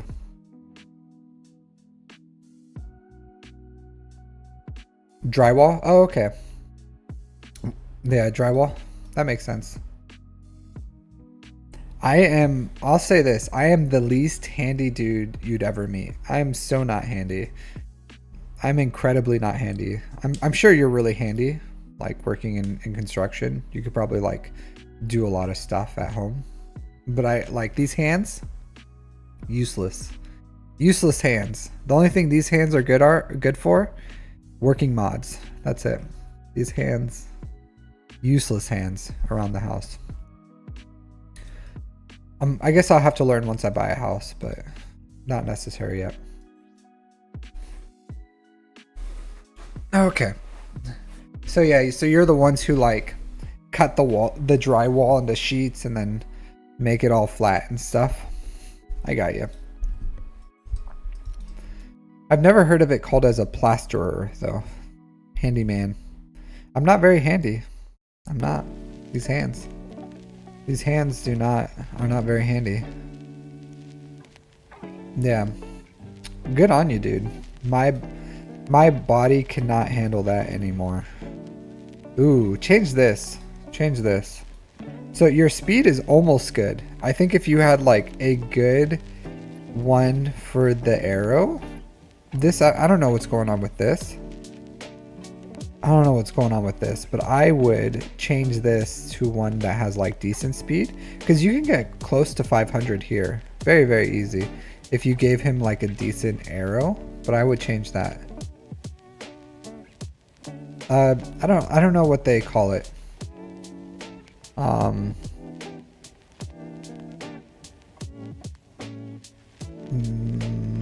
don't know what they would call it. Usually like people drive. I don't know. I don't work in construction. I assume like drywaller. I don't know. Usually just like a construction. Here, let me Google it. I'm gonna Google this. What do they call someone who does professional drywalling in America? Drywall installers.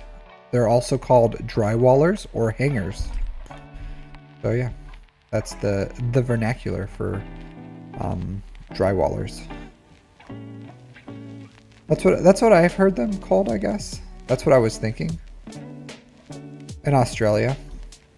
What part of Australia? I wanted to go there. I'm not that far from you, Creepshow. I'm just north of you.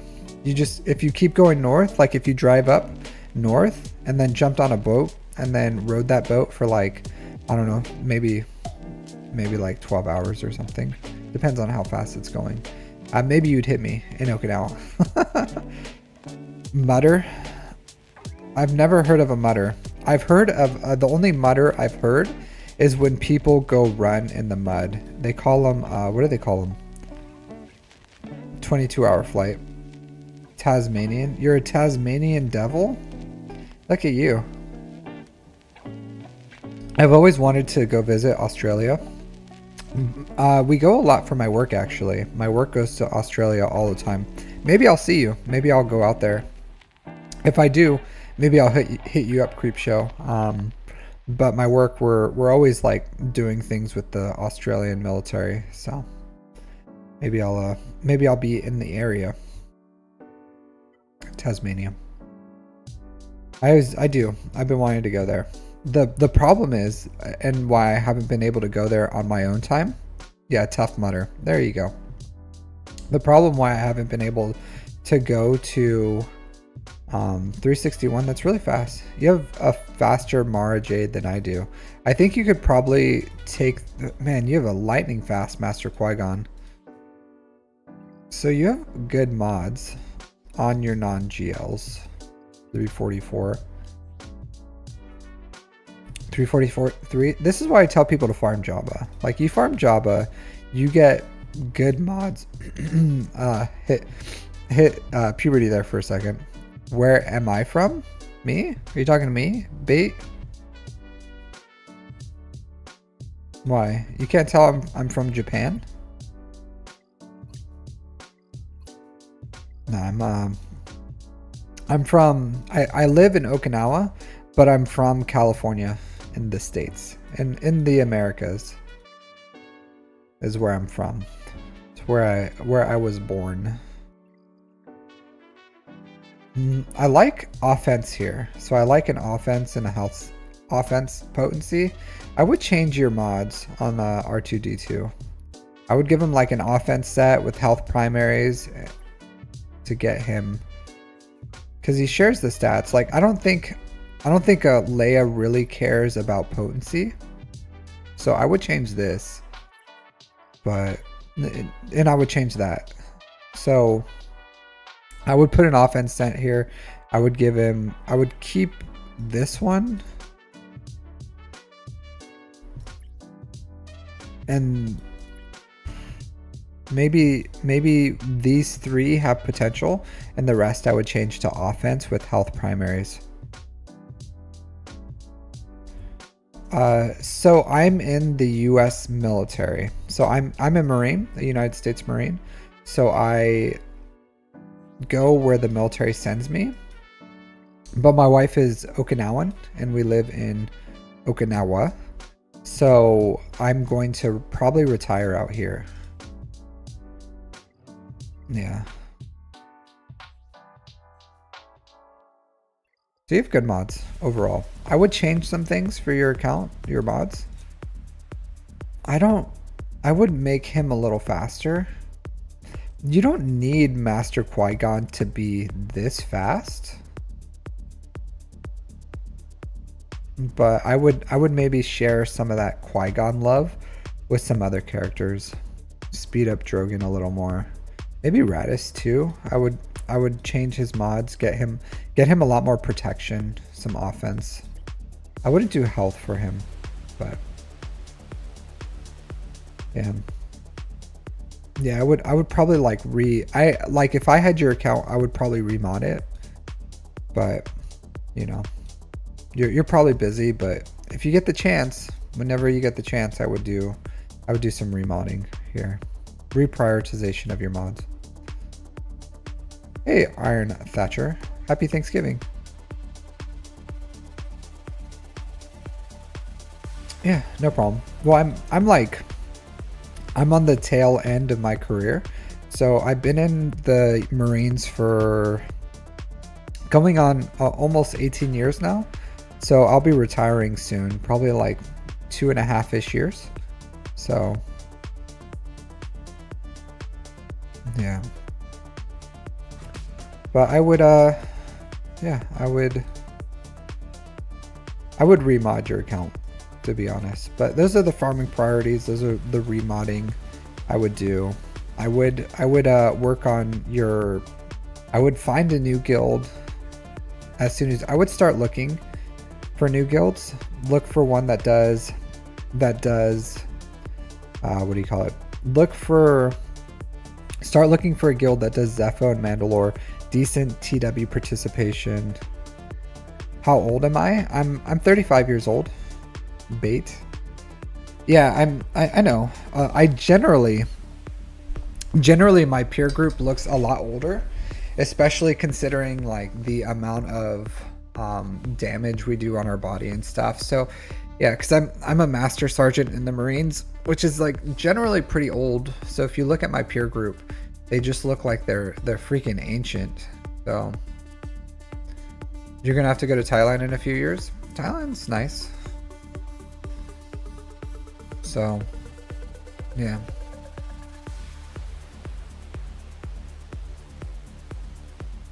Thailand's good. Good place. Never been, but I've heard good things. Positive things. Long flight? Yeah, it's okay. Flying to Asia can be pretty annoying, but it's just usually it's one really long flight when you're flying like across the water. But after that, your friend teaches in Thailand? Nice. Yeah, a lot of my friends vacation in Thailand for obvious Marine reasons, you know, to spend some times with some locals, I guess. But it's a good place to go. I spent a lot of time, like I've never been to Thailand. I think I spent all my time usually when I go like near that area. It's usually like the Philippines or stuff like that. But Thailand's pretty nice. I love Thai food. Thai food's delicious. I'm sure. I don't know what. There's a few countries I can't visit anymore. I'm pretty sure I can still go to Thailand though. Like I'm sure my wife and I would like to go. Probably be a good time. All right, let's do some. Let's update my roster view requests.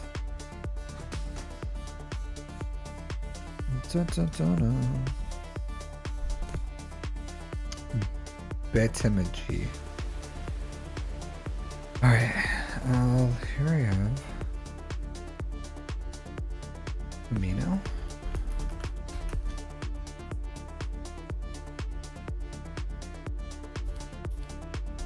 And then Betimg.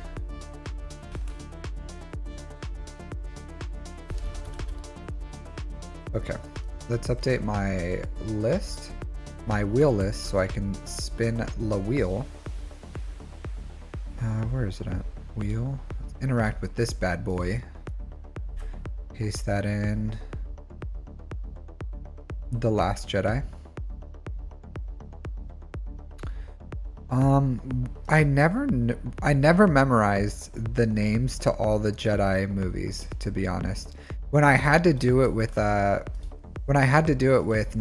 when I did my when I did a collaboration with him and I had to list all my favorite Jedi movies, I ended up making like a cheat sheet. I made a cheat sheet for it with all the names because I remember them as like Jedi 1 2 3 blah blah blah blah blah blah blah blah blah blah blasey blasey blasey blasey blasey blasey blasey, you know, just the numbers at like 1 2 3 4 5 6 7 8 9, or Rogue One of course, and Solo I memorized, but the rest of them I can never remember. All right, so I last time Guppy I gave you somewhat a review, so let's look at your stuff. Just a quick little Lord Vader JML. I think you're going for Executor, right? Yeah, so obvious choice, Executor first. Finish your Executor farm here. Looks like you're still side farming other ships. You should continue to side farm those ships. Let's see. Do speeds here. See what you got going on. But number one priority, obviously, Executor, so that you can fix this here, because the Marauder, believe it or not, did you see the latest video from Arnold? Because you can still beat, if you invest into your endurance fleet, you can beat Executors with your Marauder ship. So I would look at the endurance to put in for Marauder and you need to start getting your endurance up, because you can get this fleet to start beating executors, and that could help you climb. So that would be my number one recommendation for you right now. Get Mace Windu up and running. Get that fleet dialed in so that you can use the endurance to counter 1, Marauders, and 2, counter executors. And I'm pretty sure the negotiator with Marauder can be that's why you got to work on it. So I would get this up and running. If you're that much closer to bounty hunters, which it seems like you are, except for the Razor Crest, you need to relic this dude up. So if you want to, you can wait on the Razor Crest, but I would say everything that you have that's not going towards the executor, I would put towards the endurance, because the endurance can win like mirror matches for punishing 1 executors. Very, very difficult. So I would say, if you can, use the endurance to counter those, and then you can use the punishing 1 executor to beat profundities, and then you can use the endurance to beat marauders and leviathans, or leviathans and executors. So I would get this up and running as soon as possible for you. So something to think about. Do it whenever you can. You don't have to do it, but whatever you're not putting into your executor needs to go into the endurance, is what I'm saying. So prioritize your executor once you get it, and then side endurance, because the biggest thing that is this right here. He's a work in progress. Yeah, he is. But I would do that. So get this guy up and running. Give me a second, Owie. I'll talk about that. But I would get that up and running. First. That would be my first prioritization. You can still side farm these guys, like slowly get farm these for their assault battle is good. Jedi. Okay, these are good. JML's good. All right, so executor, invest into the endurance. So you're gonna need mace, and then going for Jabba is what I would do for this account. That's what I would do. And then while you're farming Jabba, like obviously you're gonna have to like get Bam up and running, but after you're done with that, maybe at that point you can start like slowly working towards GL Ahsoka, and then focusing on the assault battles for the Imperial Remnant is what I would do after Jabba. Shard Shop GL currency is huge as well. It's okay. It's not bad. I wouldn't say it's huge, because you can get that passively. Like you can just spend credits and you no longer lose tickets. So it goes by super quick. So where you are in the game, I would probably still prioritize gear over that Shard Shop currency, but you could do that. So I would still say you can if you want to, but you need Jabba as soon as you can. You really do. Like, it's always a personal call when to go for Rey or SLKR. And the thing is, if you go for Rey or SLKR first, then you get your GLs faster. But I would rather, and it depends on, like, I think you're pretty far from Jabba too. But the longer you wait, the worse your mods are gonna be, right? The worst. So do you bite the bullet and start working on Jabba now, and then just quickly get Rey and SLKR?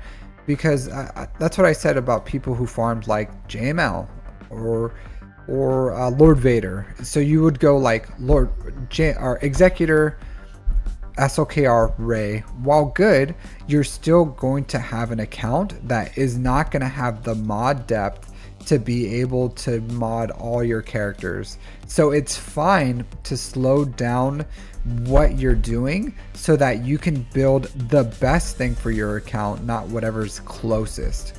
But if you wanted, and even you don't have zetas for for JML that you need right now.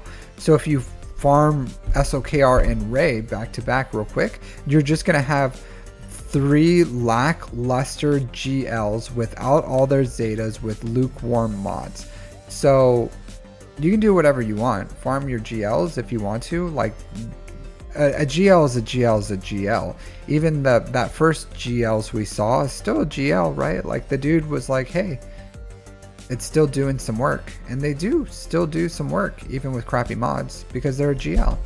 But you can farm Jabba, finish your executor, farm Jabba, slowly farm the requirements for GL Ahsoka, finish SOKR Ray, then jump into GL Ahsoka is what I would recommend for this account.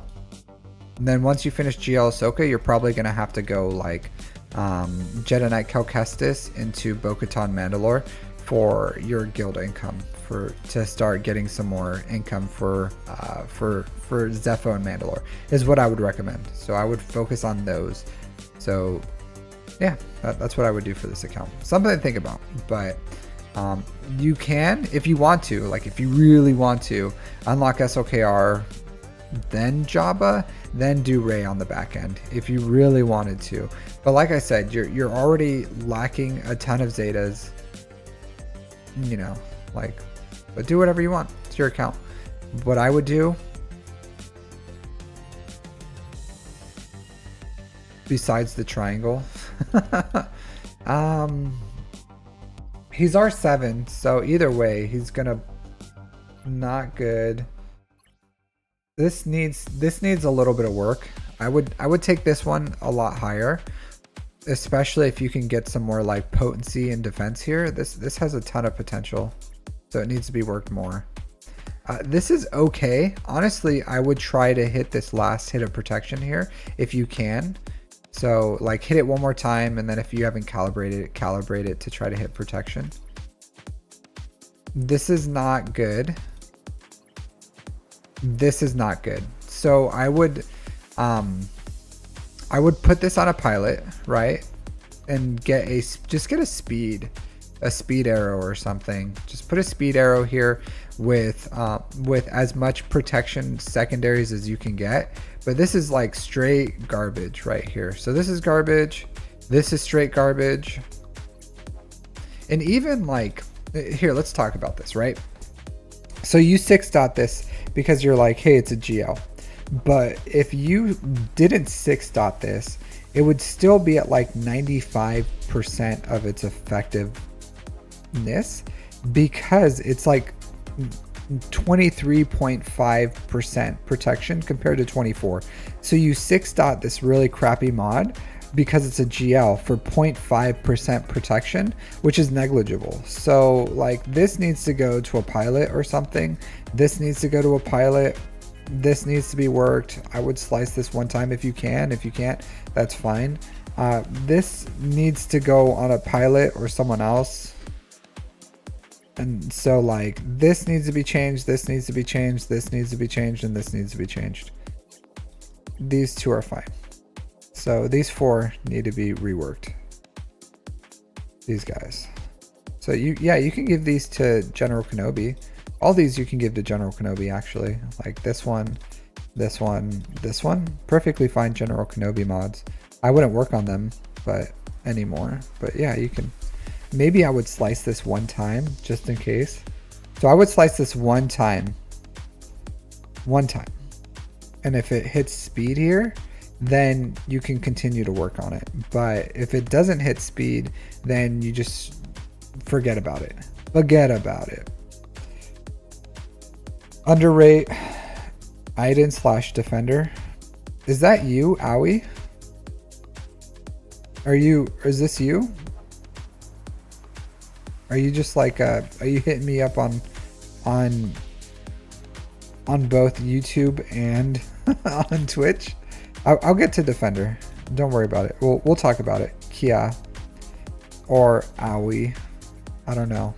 I don't know if you're the same person, but you guys asked like pretty much the same exact question out of the blue, which I'm assuming you're Owie.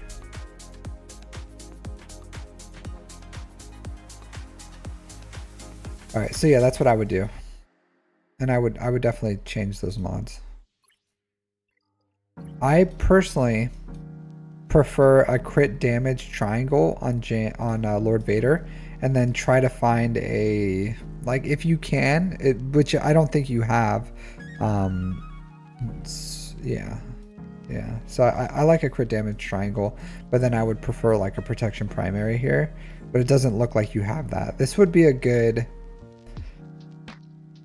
it'd be an okay SOKR mod, but like he ramps damage, so offense isn't that great. You want protection on him, and then a crit damage, just because it's like 42% damage compared to like 5% offense, you know what I mean? So like that's why I like protection primary here.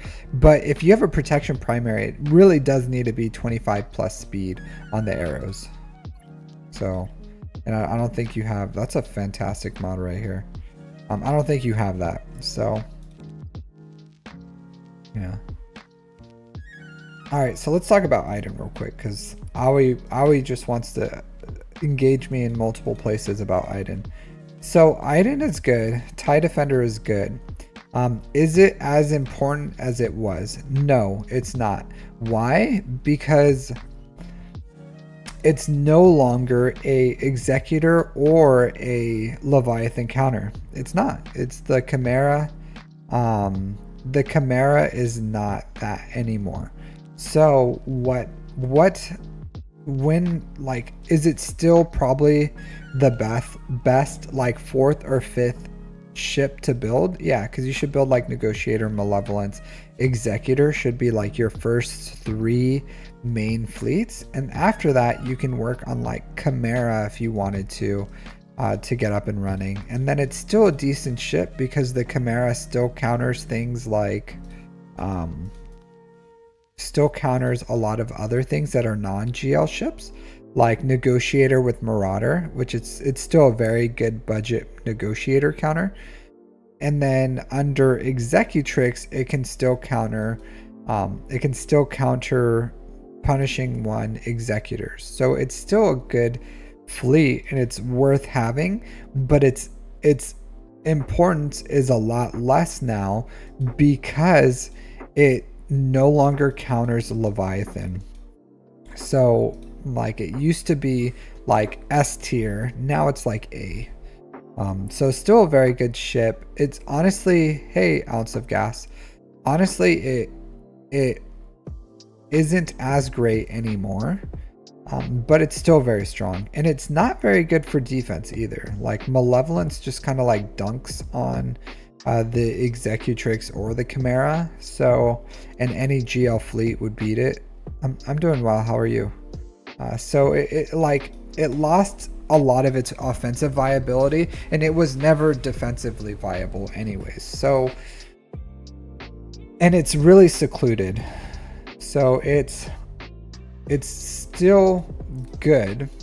It's just a completed, it's just a secluded farm too, because it requires Chirotech. You got to farm her, and she doesn't synergize with anything, so she's just like her own thing. And hey Granny, thanks for following, and Ounce of Gas. But still just an isolated farm, still worth farming, absolutely, just not as important anymore is what I would say.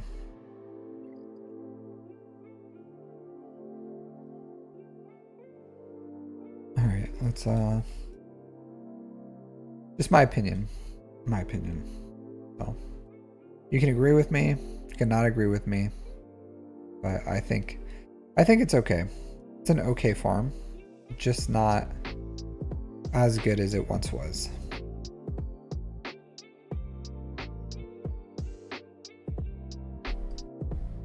You know? How long have I been playing? A little over 3 years. A little over 3 years.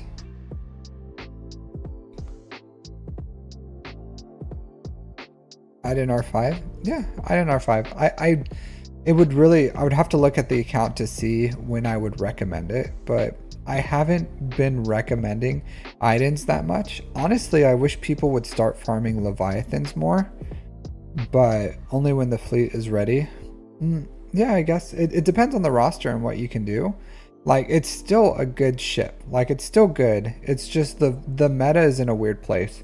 And it, like I said, it just doesn't have a great place right now. But it's still very viable, especially if you're using the Executrix to counter punishing one. So, yeah. But like I said, it all depends. It all depends on, yeah, my account's not that old, to be honest here. 13,300 galactic war battles, so not that old of an account. Just a little over 3 years.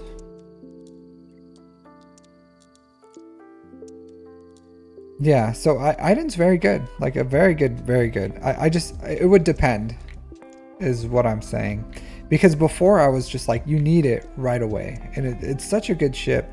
I really hate that they kind of like nerf these counters. So still really good. I love the defender. I use it all the time. So it just depends on what's in their account. So there's just a lot more now that I would rather have than a TIE defender. But the meta is just in a weird place right now. I think we're in a transition. So we're going from, I think in like 6 months or a year, you know, like maybe the ship meta will be completely different.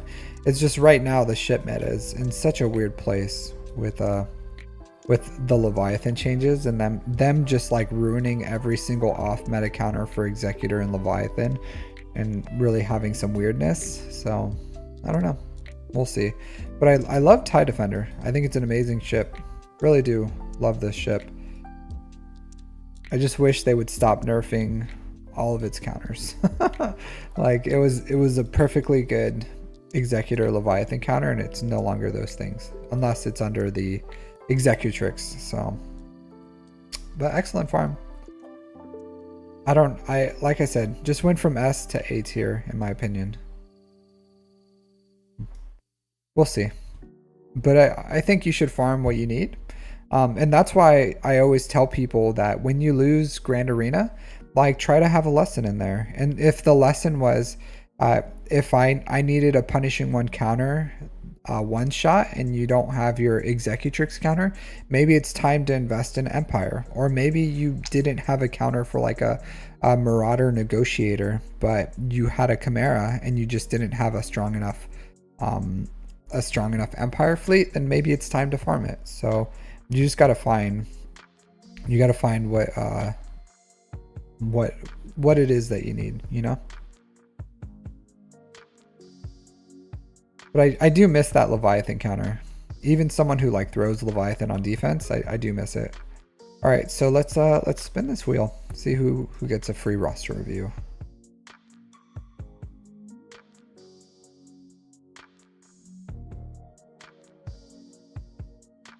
DarthGrogu. Okay, cool. Mr. Grogu.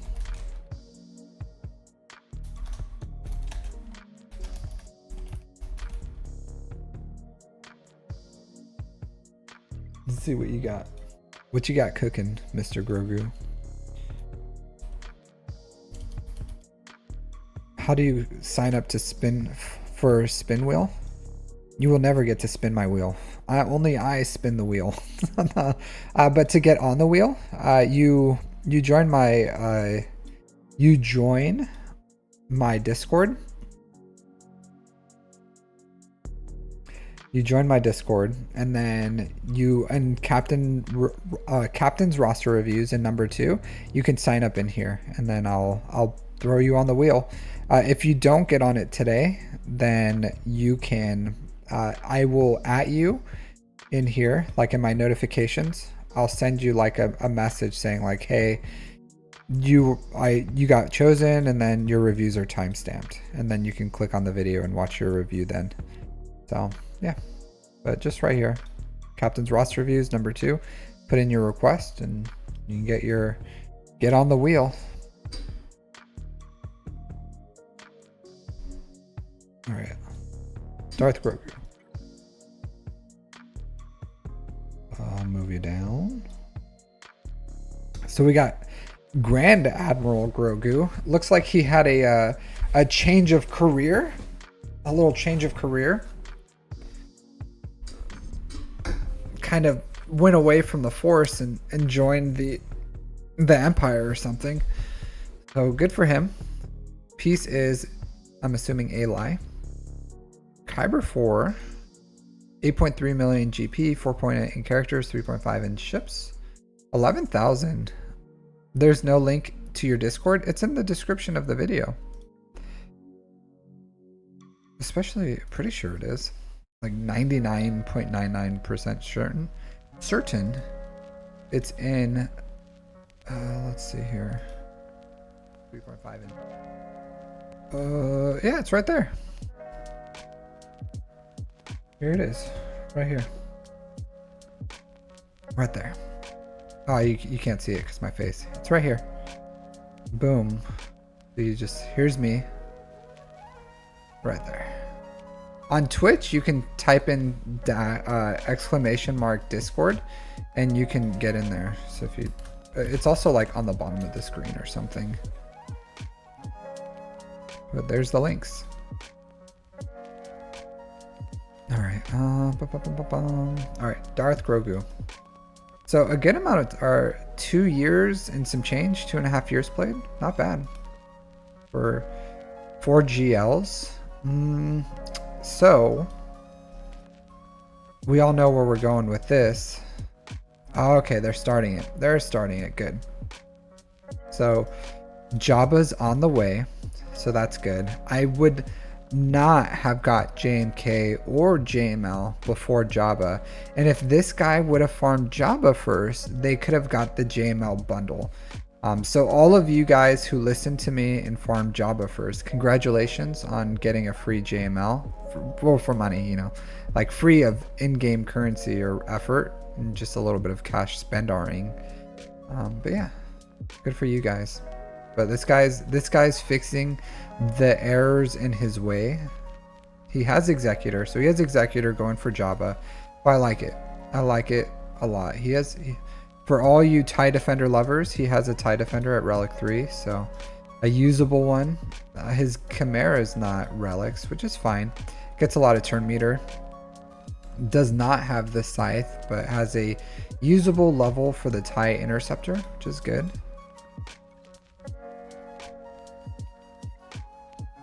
So 1 GL ship. I would like to see more. See your rebels. Decent. No Star Killer here. Let's see. Sith. Not bad. Honestly, not bad. So once this guy farms Malgus in a ship, like maybe it's a good time at that point to start going for Leviathan. And I do want to continue mentioning that if you don't have Leviathan, you should be considering when are you going to farm the Leviathan. Like the Leviathan stock keeps going like up and up and up and up. Like it just keeps getting better and better and better. They keep investing in it. They keep not giving us another fleet. Like I think it's going to be another like 5 or 6 months at the earliest before we even start seeing the possibility of a new GL fleet. So that ship is an excellent farm. So while they're finishing Jabba, they should continue farming the stars for Night Trooper, Death Trooper Peridia, Captain Enoch. Like at least single shard farm them, so that once you have them ready, you can get them up for their assault battle at Relic 7. And at that point, you may be in a good place to start farming for GL Ahsoka, because she's looking, GL Ahsoka is looking to be a ridiculous GL. Just looking at her requirements, like it's such a good character. I promise you, GL Ahsoka is going to be ridiculous. So something to think about there. You have Inquisitors, which is good. The Inquisition. So you'll get Scythe sooner or later. Just continue doing your thing. You're getting Reva shards. I like it. You have R9 Jedi Bros, Contra Bros, so that's good. I like this account. R5 Queen Amidala, perfectly fine. I'll say this. a bit of a waste. This player is wasting their Omicron. So they wasted it on this one, Malevolent Whirlwind, completely unnecessarily Omicron. And then Queen Amidala, I would say there's one of these, essential, where is it at? Not the lead. Oh, the lead. The lead is a luxury. So there's nothing we can do about this player, but for those watching, usually like 99% of the time, 2 Omicrons is perfectly fine for these 3 Omicron characters. Like 2 will get you like 99% of the functionality that you'll need. So not the lead for Queen Amidala, not first special for Bane. There's a lot that you can, and that really does go a long way, because that could have been, those 2 Omicrons could have been another conquest character that could have 2 Omicrons. The exception is pretty much, where's he at? I don't think this player has a Malicos. If you have a Malicos, Malicos wants all 3 of his Omicrons. So that's pretty much the only one that I would recommend to be a triple Omicroner. If you have Ezreal, like I don't think this player would have him either, because he's just unlocked. But Ezra Exile, then that's probably another character that you could probably triple Omicron, and will probably pay dividends in the long run. But other than that, most characters just require 2. So like Starkiller, who's another one? Riva could do for 2.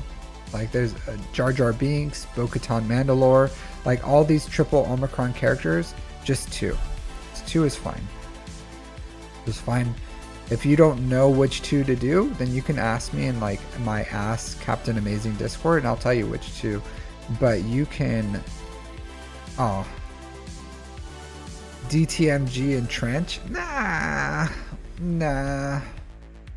If you're in like an end game guild that goes all in for TW, then yeah, you can put all the Omicrons you want. But I personally, I say do the Omicrons for TW that all your guild is doing, and it's important for your strategy. Right now, that's not me. I do have TW Omicrons, just not as many as GAC. So, you know, to each their own. That's kind of like a choose your own adventure kind of thing with your account specialization. Like Zam, I would say is a bit of a waste. So bounty hunters right now just kind of like fall off on usefulness, and while Zam is good,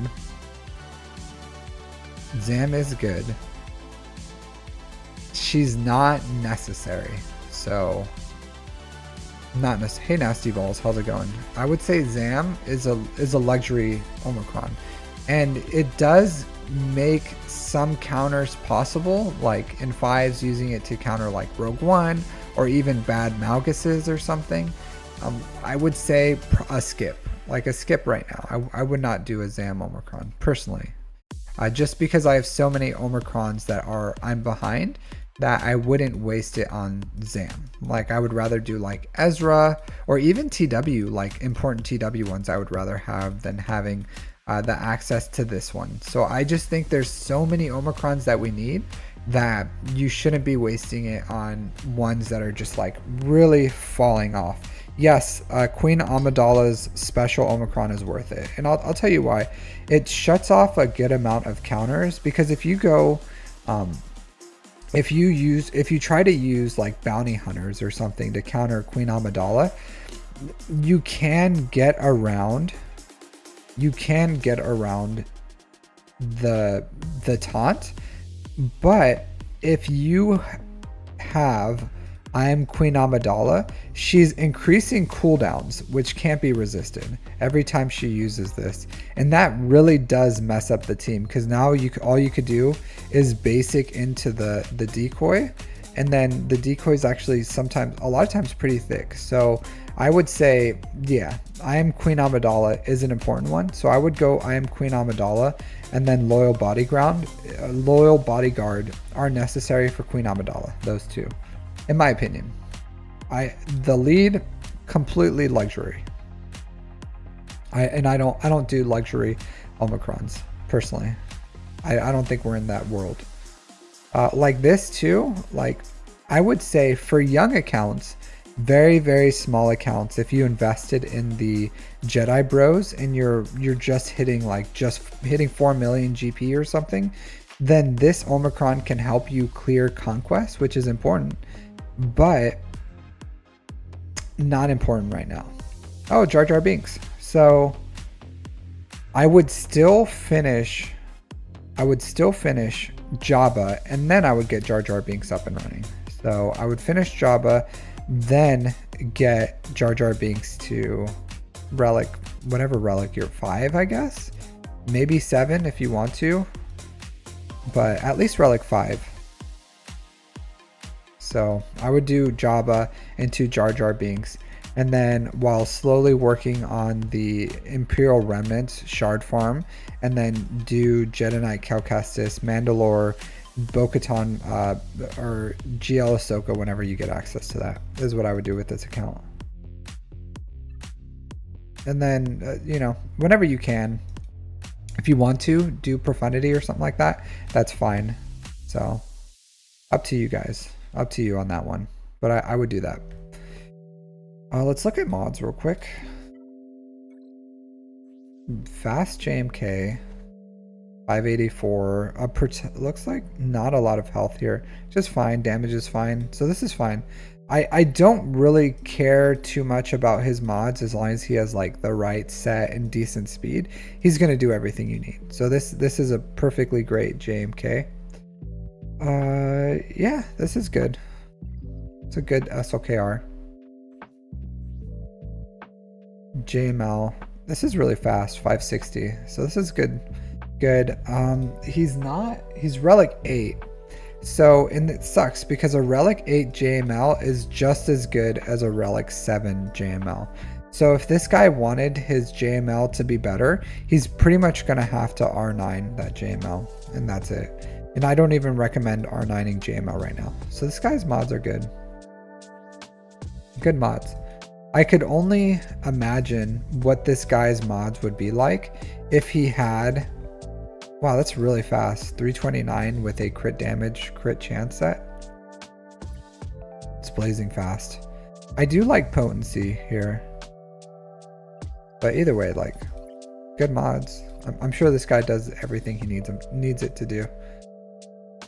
And the reason I like potency is if you're ever using Phoenix to counter Reva, then Reva will usually have tenacity up, and then you have tenacity down on her, so his potency check still matters for the days. And I still sometimes use Phoenix to counter Reva if I see it on defense. So you can also use it to counter Gungans, so it's also useful for that.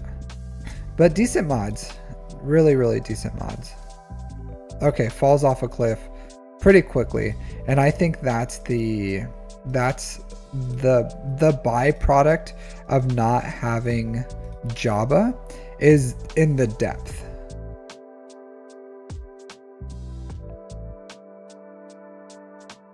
Yeah, Douglas. So tenacity down can't be resisted, right? So he has tenacity up and tenacity down. So my understanding is they counter each other, and it still does the normal potency check and tenacity check. So that's when the stats matter. Because if a character has tenacity up and tenacity down, and then you try to place a debuff, then it's gonna do a normal check off of that, right? As if it didn't have tenacity down or tenacity up, because they cancel each other. So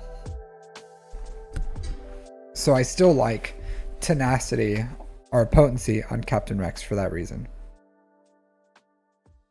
But a good account, honestly. I would just like to see Jabba finish Jar Jar, slowly farm for GL Ahsoka, work on some of the guild farms for Jedi Knight Cal Kestis, and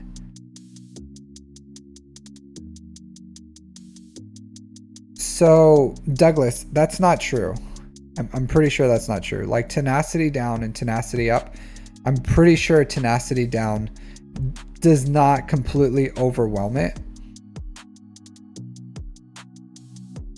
So, and you can stun people because it goes through the normal check, right? And here we can look at this. Because you can still resist, like Revo can still resist if you have tenacity up and tenacity down. Like there's a flat 15% chance that it resists. Tenacity down Star Wars.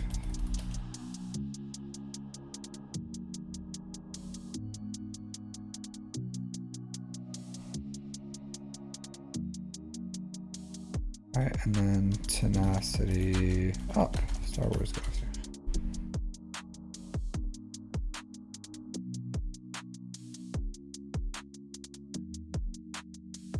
So here you go. So tenacity down removes 999.99% of tenacity, right? And then tenacity up guarantees that no one with the tenacity raised by 99.99%. So they cancel each other out. Yep, see? That's what I was saying. So it just goes off the number. Normal check. You look at the way it's coded. So it once removes this much tenacity, this one adds this much tenacity. So yeah, so the potency check still matters for Captain Rex, and that's why I like it personally. Is why I like having some potency, because he only has like a 51.49% potency, which is not a lot. Normally it doesn't matter, but for any characters that does have tenacity up, which I use it a lot against the Inquisitors, then it will matter at that point.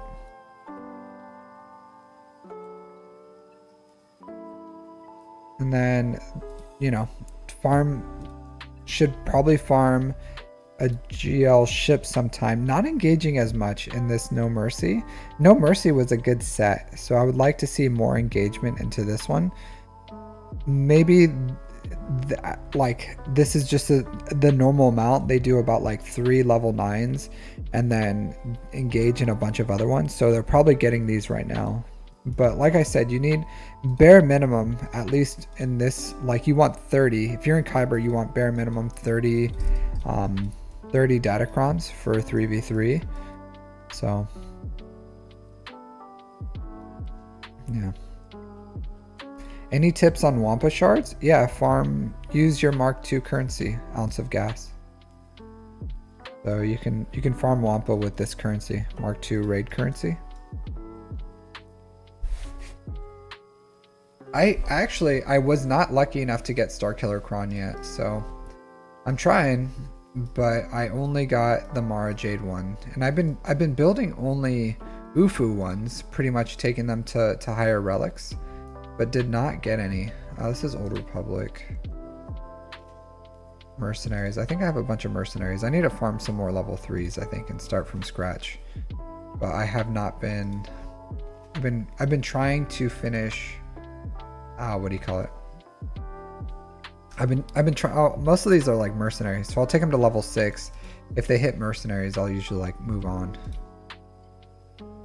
This one I can work on. Ufus, yeah.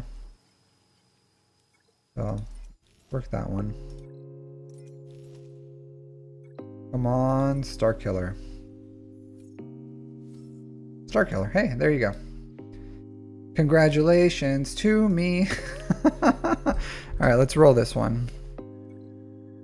See if I can get something. Oh yeah. Look at that. Look at me and my bad self. All right, dark side tank. I don't want that, so let's re-roll that. Let's see what I can get. 15% turn meter. Yeah. There you go. Got my Starkiller Chrome. All right. No health here, but that's kind of whatever.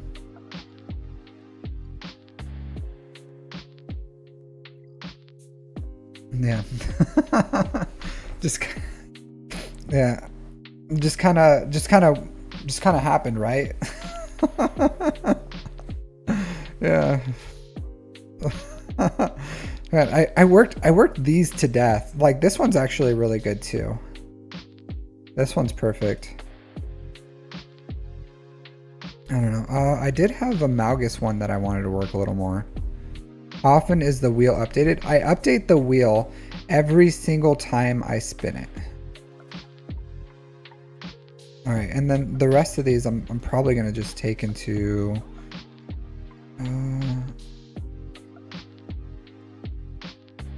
good crons. Yeah, my crons are okay. I have a Malgus one somewhere. I can't remember where it's at. This is what I hate when I'm dealing with like all these crons. Oh, not this one. This one. All right. All right, I don't have any more Mark II, so I have to farm some more. So this one hit really well. So it's the 15% and then these hit health. I want to take this one to level 8. So just for Malgus, hopefully I can hit 2 more health here, or at least 1 more to get Malgus some more health. But this is my Malgus one. All right. But yeah, every time I spin the wheel, I update it though. If there's anything to update it with. So I'll like come in here and just update the wheel. But right now I just have like 1 person on there.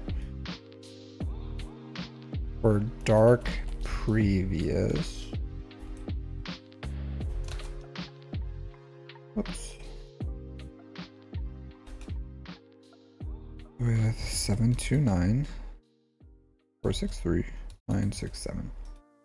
So if you get asked to put on the wheel, then I'll update it and put it on here. Put you on here. Ollie 4 661 458 648.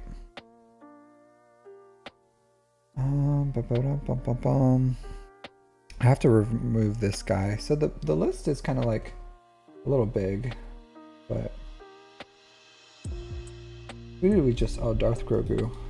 So cut that. But yeah, here. And then 20, 24. What's today? The 29th for me. And delete that. All right, but it's getting a little bigger. I try my best to like do at least a few a week, but this last week I've been like crazy busy. All right, let's get these 2 people added to La Wheel. Interact with this bad boy. Move you. Do this. This. Shuffle, shuffle, shuffle. Do that. Cool. Yeah, pretty happy with that. Finally added your yeah, pretty happy with that Datacron. I've been not having that Star Killer cron really was annoying because I've been using Star Killer to counter raise. And I do have a Relic 9 Star Killer, so this guy is money. I know there's a wheel in front right here, but he's pretty good. At R9. Alright, here. Let's do this. Spin La Wheel.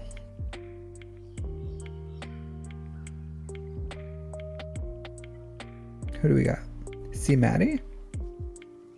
C Maddie. 100 to 200? No, it's like 120 some right now.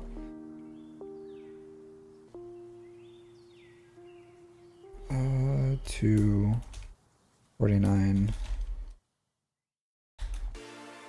We got C Maddie 05.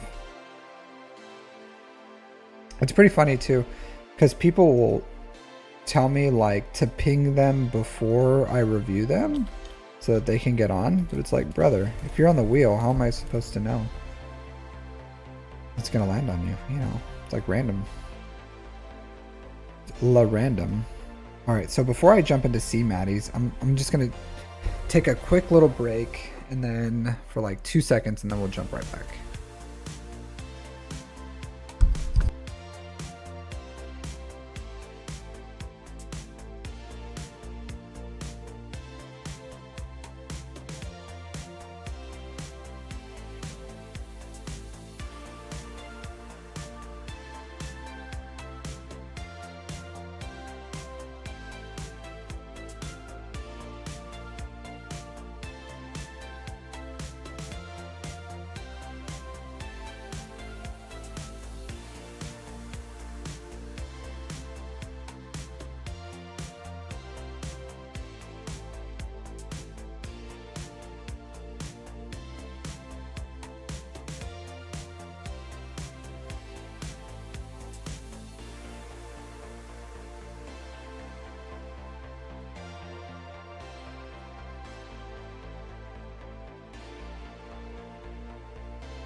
Hey, best way to mod Riva. Riva's mods in swgoh.gg are accurate, so you can just go off those recommendations, and it's gonna get you where you need to be for Riva.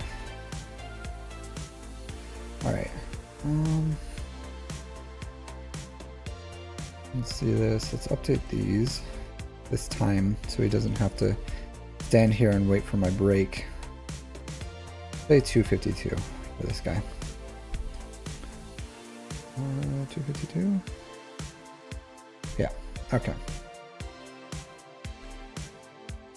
All right. C Matty 05 with the Northern Warriors. 9 million GP, 5.3 in characters, 3.6 in ships, 20,000 galactic. How do I mod Night Sisters for the job encounter? It's how you mod Marin that matters. Well, the other matters. I could go over that in a second. Just remind me after I'm done with this review. All right, so 1, 2, 3, 4, 5, 6 GLs. And they don't have Jabba. What is wrong with people? You know what I mean? You guys know what I'm saying. Man. Farm Jabba. Immediately, see Maddie. Immediately farm Jabba. That's what this account needs. Jedi Knight Cal Kestis. I will allow you to Relic 7 your Jedi Knight Cal Kestis first. And then you need to go straight into Jabba. And R7 Seer. So R7 Seer, R7 Jedi Knight Cal Kestis. Man, even Ben Solo. You can Relic 3 Ben Solo and Grand Inquisitor. What's wrong with this guy? Look, Maul too. Jeez. So you have a lot going on. I'll say this. Zepho. Get Zepho.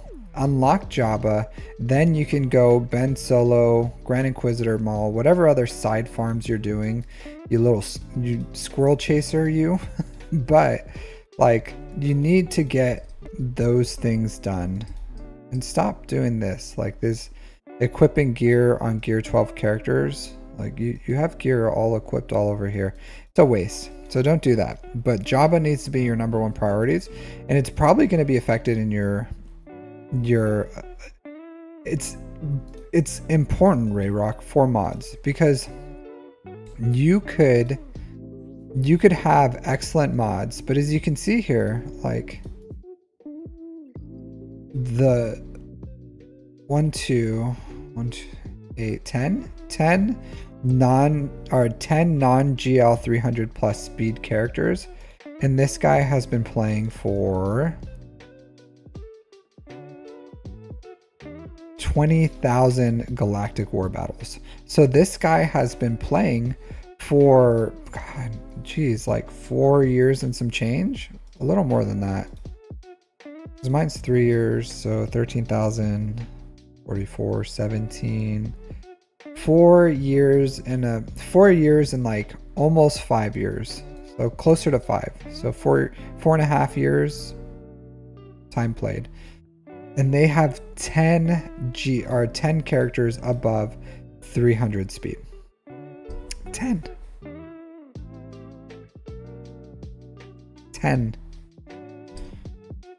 That's not a lot. It's not a lot. So yeah, to get them, and my mods aren't even like amazing. Like I have okay mods, but this guy, I do have a lot more GP, but GP doesn't really matter. He has more GLs. It's just he hasn't invested in his ships. That's why his GP is low.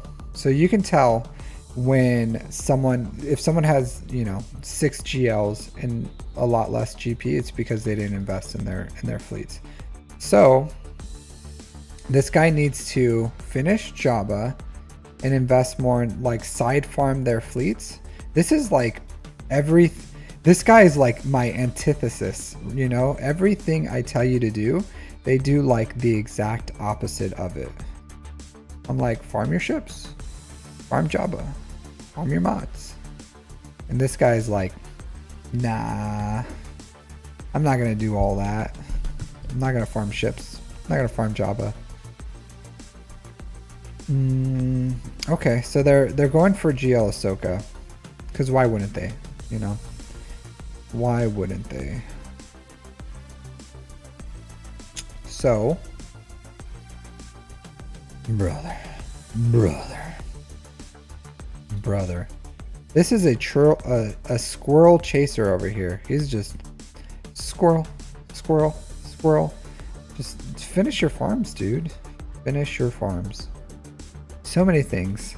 You got like so much going on here.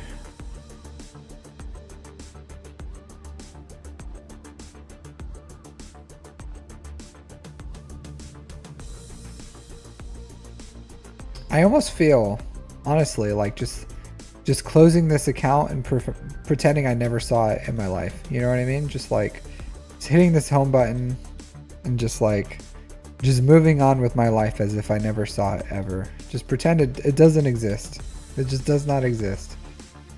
There's so much this guy. There's so many holes in this guy's account because they're continuing to leave their holes, right? Because they're going for like the newest stuff, GL Ahsoka, but they need to like get Grand Inquisitor up. Their BAM. Executor's the only good fleet they have, and their BAM is like gear 11 or something with speed mods. 1 Zeta. Insane. Insanity. 6 stars.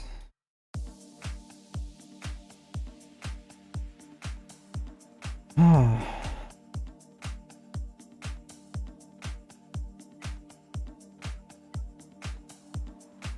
3-star Y-Wing. No investment in Marauder. 3-star Vulture Droid. 4-star Hyena Bomber. Gear 12 Geos.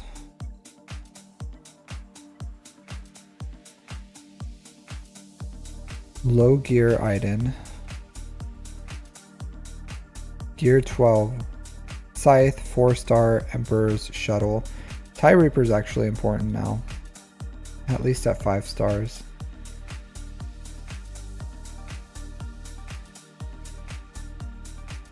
Do you see what I'm saying here? Do you see what I'm saying? There's so many holes in this account. This account is like Swiss cheese. Swiss cheese. Good Swiss cheese. Holes everywhere. Holes everywhere. This guy does not finish a farm. Master Qui-Gon and Padawan Obi-Wan at 4 stars.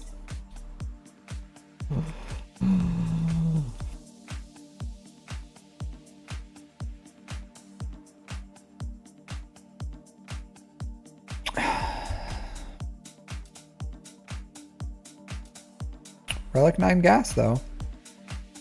Relic 9 gas. This guy really is the exact opposite of everything I've ever recommended. You know what I mean? Like just the anti Captain Amazing. You know.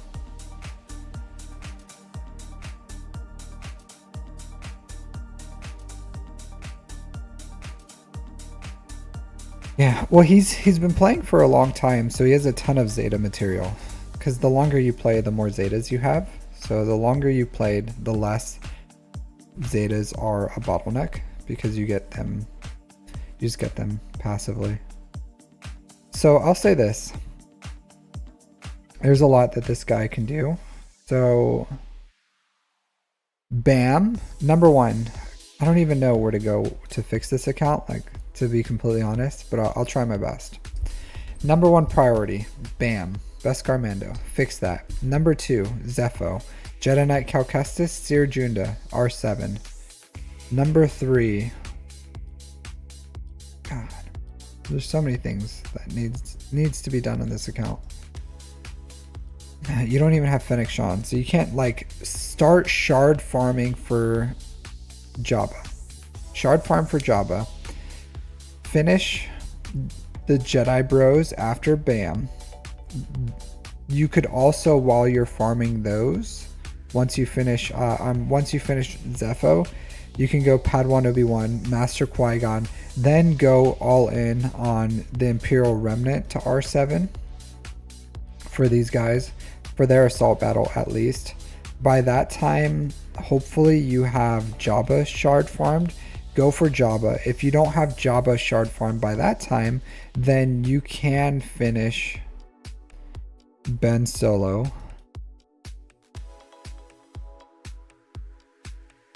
Yeah.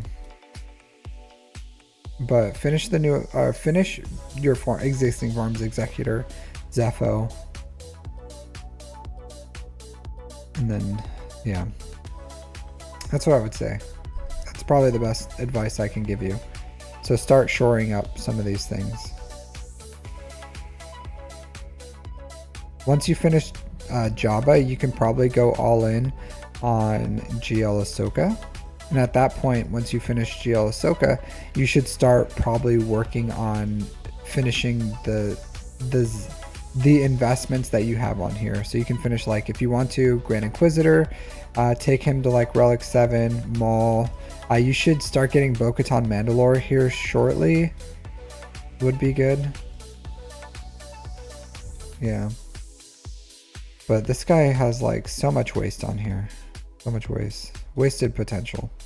And then if you have like a ton of Zetas, you should honestly be more strict on what you're doing with them.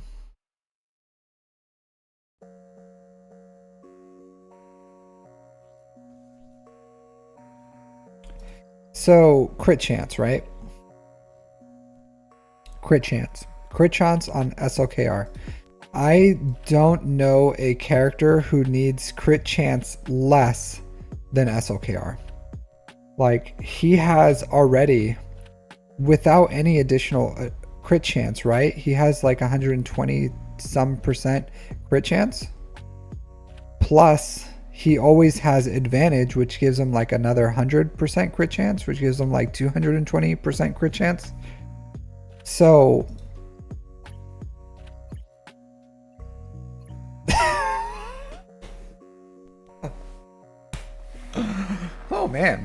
oh man, so this guy goes with crit chance and no crit damage triangle and a potency. So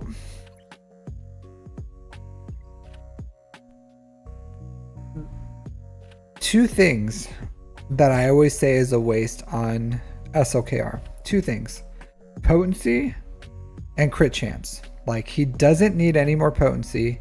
He does not need any more crit chance. Like, he doesn't need any. Like, he does not need them. He has a ton of potency. There's only one thing that lands potency, and that's on his basic. So on his basic, it does buff immunity, right? That's it. That's pretty much it. Like, that's all you need it for, buff immunity. He has like a raw good amount of potency here, like 140% potency. That's perfectly fine. That's a decent amount of potency for this very niche ability of buff immunity.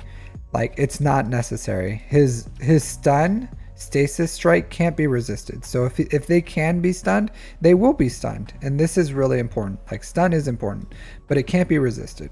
So he does not need potency. He does not need crit chance. He needs health, crit damage triangle, speed above 580, and then as much damage as you can get. So this needs to go, and this needs to go. This, honestly, I would find a replacement for. Like, offense percent would be great here. This I would 100% get replaced. Like, all this. Crit chance, a waste. Flat stacks, a waste. 14 speed, way too slow. 14 speed, way too slow. Even though it has like a good amount of health, like, this is not the mod for SLKR. He wants more speed. I would like offense percent here. Like, health percent is fine.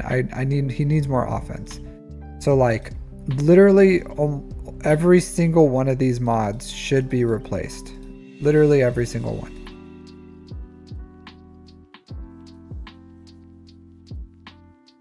Oh boy. So you have all health sets, and it's still, I feel like at this point I'm just being mean. You know what I mean? Am I just being mean at this point? Should I just like move on? All right, so I'll try to be like just factual, right? I'm not gonna like expand on my thoughts here, because I feel at this point I'm just like the horse is dead, and I'm just like pounding away on this dead horse, right? And I try not to do that. So let's try to keep this beneficial. So I'm not gonna like expand on the ridiculousness that these mod setups are in the end result. So over 200k health, you need over 10k damage. This is some of the lowest damage I've ever seen on Array. Yeah, so she doesn't need protection. She doesn't need protection. She doesn't need a speed primary. She definitely doesn't need potency or crit chance. Like just go on swgoh.gg and it'll tell you what to do with these mods. But you want minimum 200k health, over 500 speed, over 10k damage. So offense primaries or health primaries, that's it. Like honestly, see Maddie, your mods need a ton of work.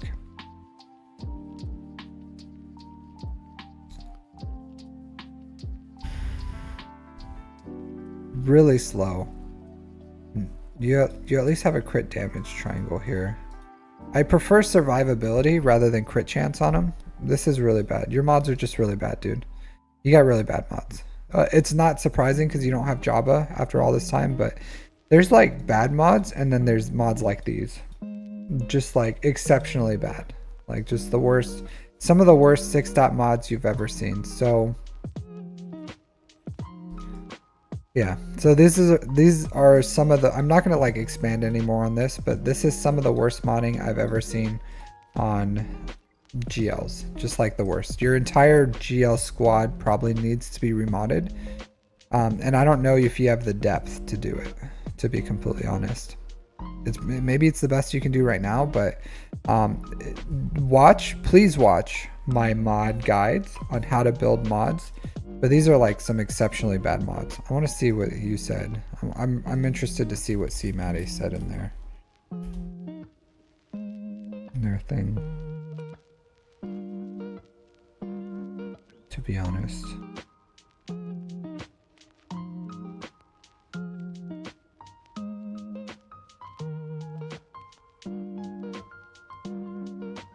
All right. So luckily, C Maddie, you don't have to spend any more money on this account. Just farm Jabba, watch my mod guides on how to build good mods, look at swgoh.gg, and then start finishing some of these farms. Like you can finish Grand Inquisitor to R7 if you want to, that's fine. But you need to start farming Jabba to fix these mods. Like these mods are really, really bad. You can get Zepha ready. The Master Qui-Gon Padawan Obi-Wan is going to help you.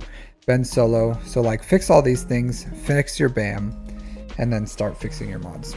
This is what I'm going to say. But this is like exceptionally bad. I feel like I'm just being mean at this point. So I'm just going to move on. So fix your stuff. Yeah. Definitely a lot of work that needs to be done on this account. A ton of work. Honestly, if I had this account, I think it would take me maybe a year, but I think in a year I could have this as like a mean green fighting machine account, just like ridiculously good. This has a lot of potential in it if they start fixing how they're playing the game. A ton of potential. Nasty Balls, can you drop your ally code, please? Por favor. While I'm waiting for that, I'm just gonna fix this real quick. Where you at, C Maddie? But yeah, this guy needs a ton of work. Oh, I got your ally code, Nasty Balls. I got you. You gotta wash those things, dude. You gotta wash them.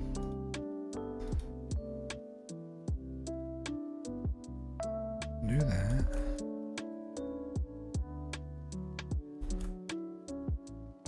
One second. I update my my list as I go, because otherwise I forget, and you guys stay on there. because I do forget. Do my best. DarthGrogu, are you here? Who did I see? Maddie, right? The Maddie. Here you are. Cut you out. Go here. Copy this. Do that. All right. Can I look at your account? What I can do is point you to the place where where you can have the possibility of me looking at your account. So go to my Discord, which is in, I just posted up not too long ago. And then go right here, and then you can put in a request in my Discord under Captain's roster reviews for a free one. If you do not use Discord, the only way you can get a review is by donating more than $5. So the only place where I take roster review requests for free is Discord. If you don't use Discord, then you have to donate more than $5, and then that's the only way. I talk yo much. I don't know what that means, dude. But yeah. So that's the only way. So. All right, Mr. Nasty Ball. Are people here? A good amount are here, Caleb. It just depends. So if I spin the wheel, yeah, you can, Caleb. Any donations more than $5 will get a roster review today. Yeah. All right. So Nasty Balls. Keanu Reeves. He's a good dude. Keanu Reeves is a good dude. Are you here? Are you here, Nasty Balls? 313. Nasty Balls. Yeah, but you absolutely can. I prefer through the Discord or through the donation link.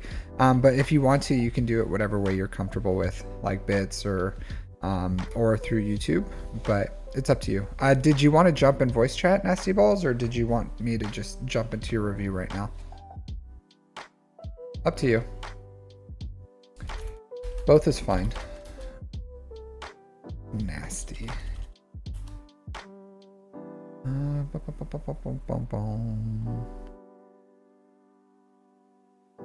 Let's see. All right. Yep, you did want to jump into Discord.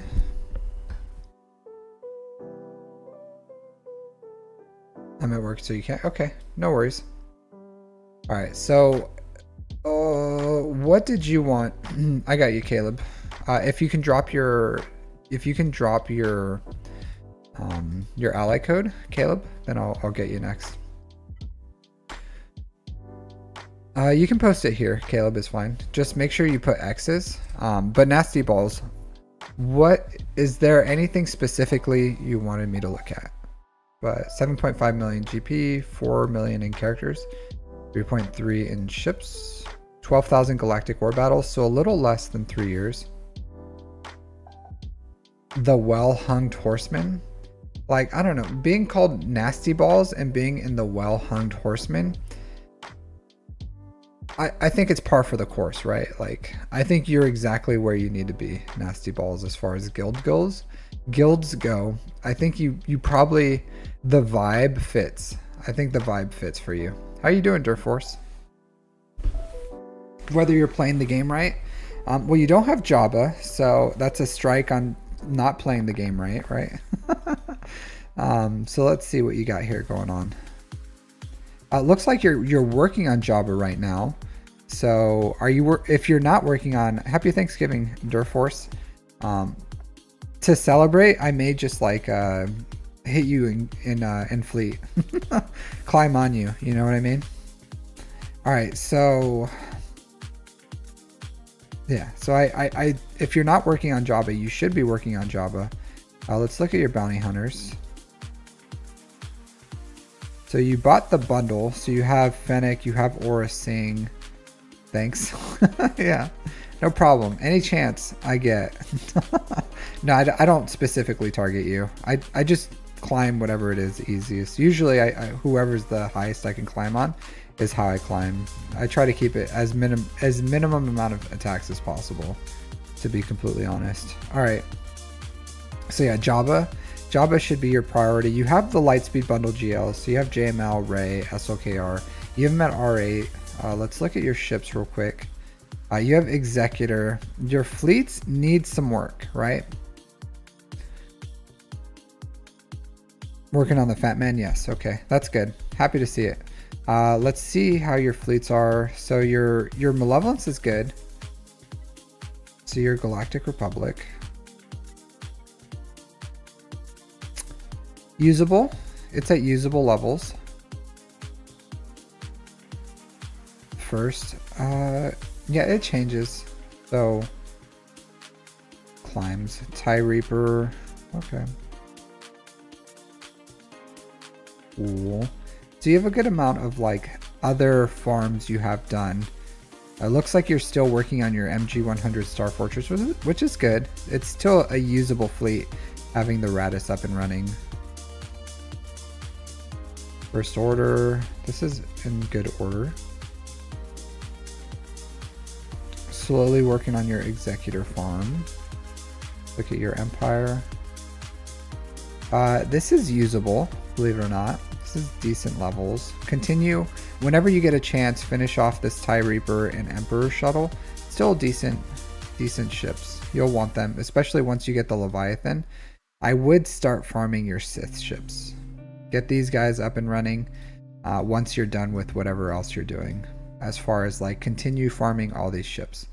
Rebels, probably the Leviathan, or I'm sorry, the Profundity would be the next closest GL ship that you should get whenever you want your next one. So finish Biston's U-Wing. Finish that up and running. Get it to 7 stars. Decent Datacrons. No Starkiller Cron though. Should work on that. I don't know if you could re-roll these or if you've already re-rolled. These don't. This one's decent. Usually what I do is I take them up to level 9 and then I re-roll the level 9 and then I'll re-roll like the level 6 and then the level 3 so I can get what I need. Is what I usually do for these. It's up to you. At this point, I'm probably going to try to build a bunch of like level 6s just to round up my Datacrons, because again, you need 30. So I'll probably build just a decent amount of like mercenary ones and UFU ones because they're pretty universal. So, all right, but Jabba, I like that you have the Poncho Bros. That's good. Bane is good. Starkiller is good. Marin's good. All good things. Let's look at your... Okay, so you have your Imperial Trooper assault battles. You have CLS rebels. So yeah, your account's in a good position. You have a good foundation. Once you have Jabba, I think you'll be really up and running. You can continue to side farm, or you can start side farming these 3. So start including these in your shard farming, because you're going to want to get these 3 at least for their assault battle. So continue to farm these guys. Or start, if you haven't already, start farming these guys. You don't have to like double farm them, but single shard farm them. You're going to want these guys as soon as you can, okay? So make sure you do that. Once you finish Jabba, you have a few different choices that you can go. So there's, as far as like GLs that you can get, there's a few of them. Like, so shard farm for GL Ahsoka. I do think GL Ahsoka is going to be a tier above everyone else. So just continue to slowly shard farm for her, and then get those Imperial Remnants once you're ready. But you need to go all in on Jabba. I don't know how close you are for your Jedi Knight Cal Kestis, or your Bo-Katan Mandalore, but it doesn't seem like you're much ready for them. You have considerable investment into your Inquisitors. So after you finish Jabba, if you wanted to, you can get your Inquisitors up and running. You can get your Profundity, you can get JMK, you can get Leia, or you can go for GL Ahsoka. It depends on what you want, but my priorities for you, you don't have any investment into Bo-Katan Mandalore. But as far as for this account, you can do any of those things. So I would like to see one more GL fleet. So you can go Jabba Profundity would probably be good, but you don't have to if you don't want another GL ship right now. But this, after you finish Jabba, whatever farm you finish after that, you should farm a GL ship. So you don't want to wait too long and have too many GLs and not enough GL fleets. And you are going to want all the GL fleets. As much as like people have said Profundity kind of fell off compared to the Executor or the Leviathan, the Profundity can still counter the Leviathan if you have the Mark 6. So that could be very important for your fleet climbs if you have access to this, and then you can use the Profundity to climb on Leviathans, because the Executor will beat like Marauders, it'll be other Executors, it could be Profundities, and then you can use Profundities to climb on Leviathans using the Mark 6 as the first reinforcement. So I would say Jabba, Profundity, Inquisitors, finish your Imperial Remnant 3 squad to Relic 7 once you have them ready. Then go for like Zepho, Bo-Katan Mandalore, then start working on GL Ahsoka. After GL Ahsoka, you can go for another GL, probably like JMK or something at that point, or Leia. So that's what I would work on. That's what so that's what I would do. But your foundation's good, your teams are good, what you farmed is good. At this point it gets a little difficult, right, with like new stuff and old stuff and what's important. But you have to farm Jabba. From there you have kind of like a lot of liberty to do what you want, but I think you should still prioritize assault battles because they're good, and then farming GLs and GL ships should be weaved in there as far as what you do. Okay, but good, this is all good, everything here is good. Let's look at your speeds and your mods. This is excellent, good job on this. 592 is blazing fast. Mine's like 587 or something, and you have more damage and health, which I think because you have Relic 8. But this is excellent mods on SLKR. No, excellent, good job. This is good. I do like a little more speed on JML. So if you ever see, let's try to see. So things like this, if you could get this up and running a little better, to have this, definitely, like this is good, right? But if in the future, if you can get some more speed on your mods, like here, that's okay. Maybe here. So if you can find some better speed mods, I would like that a lot more for your JML. Even going with like a speed primary here, and then that could add in like 12 extra speed. Oh no, 11. Yeah, 11 extra speed here, and then just find one with like a lot of protection, because you have them at R9. You can sacrifice a little bit of protection to get the speeds up. But I would like improve this one first and this one, and it's just like over time you'll find better mods for him.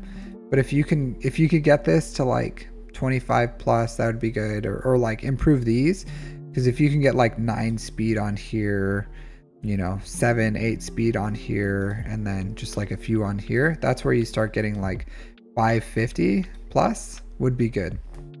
Because if your JML can go in front of whoever, you can, but if you don't have like this, you know, like flat protection, you could re-roll right here if you can try to hit one more, but not necessary. Not necessary. Like his potency is good. Like he's got a good amount of potency, but I would like to get him faster. And just I aim for 550 because if you can get in front of, and usually some like really fast ones you can't, but if you can get in front of like a JMK or a Lord Vader or whoever you're trying to counter him with, much better. And it's not like you have a lot of off meta counters, so you're probably going to have to use JML against like a JMK or a Lord Vader or something, because you don't have Bo-Katan Mandalore, you don't have Inquisitors, you don't have JMK, you don't have Leia, so you don't have a lot of those other counters that you need. So like JML is very important for you. Probably your best offensive GL you have right here other than SLKR. Defensive sets, so JML, it depends, it doesn't really matter. I think ideally potency, but it really just depends on what mods you have, because like you want good mods on them, and I think the set doesn't matter as much as like all the secondaries. So if you have like the perfect mod for JML, whatever those sets are, but like potency would probably be ideal. But you can use, I have a health set just because that's what mods I have in my account are JML mods. So just whatever works. Potency, defense, health, doesn't matter as long as it's a complete set. This is good. Yeah, your mods are good. I think your mods can only get better once you farm Jabba. So once you get Jabba, that's going to do a lot better for you. But you have solid mods. Very good mods.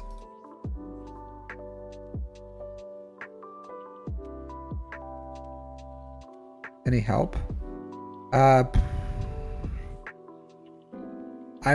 The forums, maybe? I don't know if it's gone now, but the forums are probably the best place you can post for that. Don't go through like in-game, but like the forums are probably going to be the best place.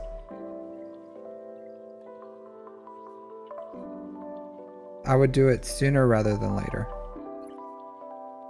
This could be worked some more to get some more speed out of it. These are good. So you can take this up to 15B or A to try to hit that last roll of speed if you wanted to. Same thing for those 19s. Not a huge priority on the 19s, but yeah. Good mods, dude. Solid mods. Good depth. Decent depth of mods. First order officer is faster. Yeah, 1 speed. Cool. Yeah, decent mods, dude. Not bad.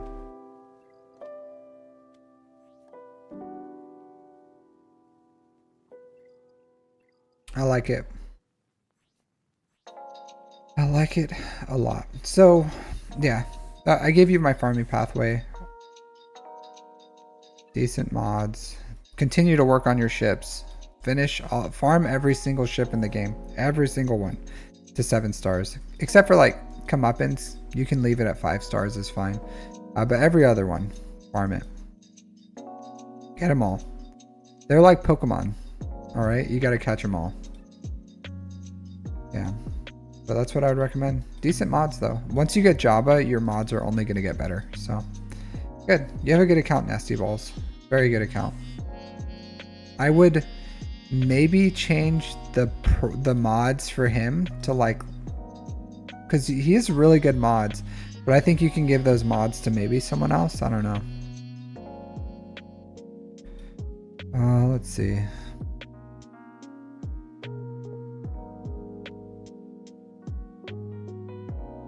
Yeah, no problem. I don't see anyone that like particularly needs those mods. And I kind of have this problem too with my dash, because my dash is like 340 something in speed, and he's unnecessarily fast, right? He does need 6 dot mods. He does.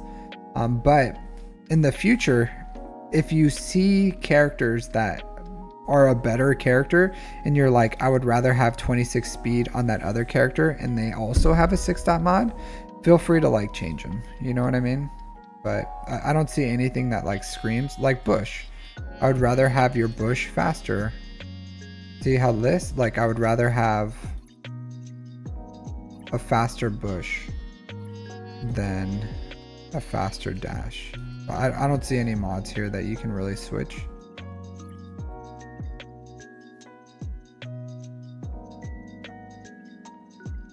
But I get it. Or like a Captain Rex. That's okay. Not bad. Something to think about. Sabine, you have a really fast, crazy fast Sabine. I don't personally, I get why some people do it. I don't mind it, to be completely honest. I do just go with Captain Rex and then Sabine, because I like to put the tenacity down and then have Sabine go, but I understand why some people would rather go with Sabine and then Captain Rex. It's just because she puts out all the all the staggers, and then Captain Rex like kind of pops them. I don't think it really matters as much if Captain Rex goes first, kind of puts days and tenacity down on everyone, and then Sabine goes. I think that's also fine, but you know, whatever floats your boat. I think either or.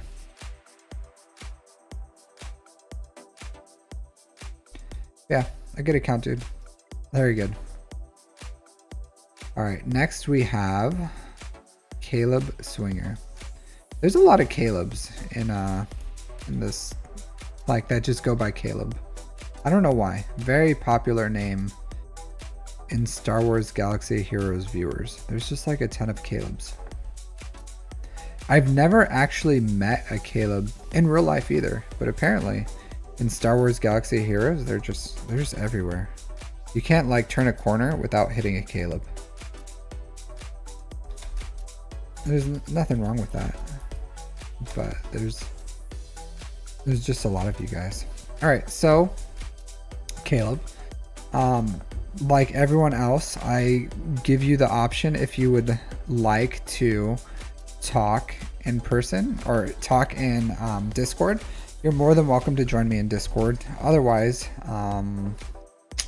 I could just give you a general review. So if you want to, let me know, and then I'll stop and get you in Discord. Otherwise, I'm just gonna go jump into this one. All right, so active frackers, 8 million GP, 4.8 in characters, 3.1 in ships. And you are less, that's a lot of GP for, but not even 2 years, a year and I don't know, 9 months-ish. 4 GLs, so, and you have Jabba. I do like Jabba. I like it. I like it a lot. I like when people have Jabba, because then I could like start telling people to farm other things than Jabba. It really is nice. Where is your poncho, bro? Donde estás? La poncho, bro. Alright, here he is. Just really slow. Man, this dude needs some better mods. Better mods. I would, this guy is very important. He's a very good guy. Yeah. Whose mods would I steal instead of him? Offense. Who has offense mods? He doesn't, right? Nope. Speed. That's good. She needs better mods too. I would like her to be faster. I would like her to be faster. But you don't have JMK, so it doesn't really matter right now for her. I would like him to be faster. I wouldn't steal his mods.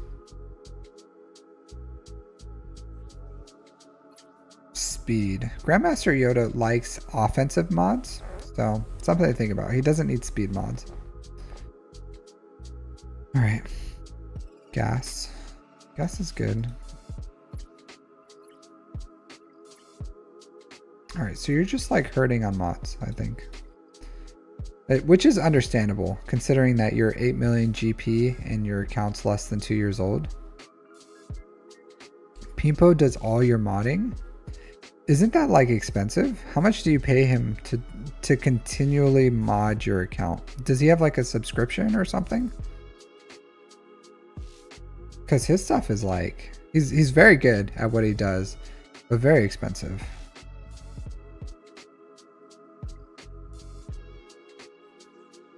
Okay.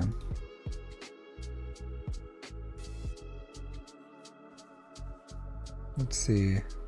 I don't like how slow your SOKR is.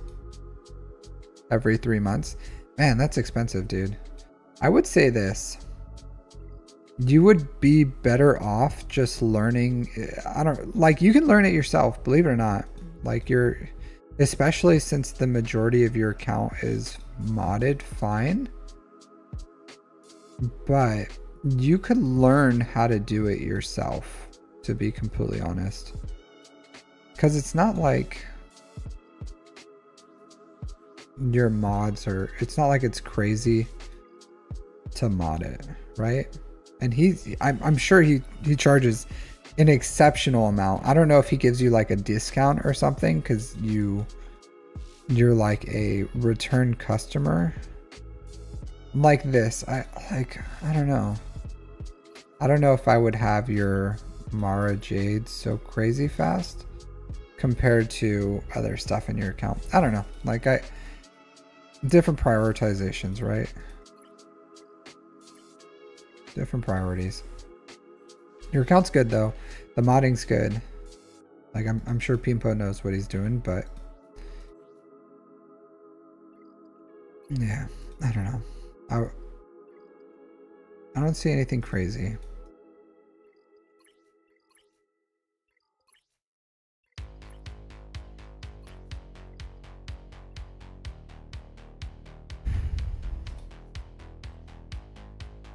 I would, oh, I don't know, because you do have the Catmay, right? Is that what you're doing here? You're using, where are you at? Galactic Republic.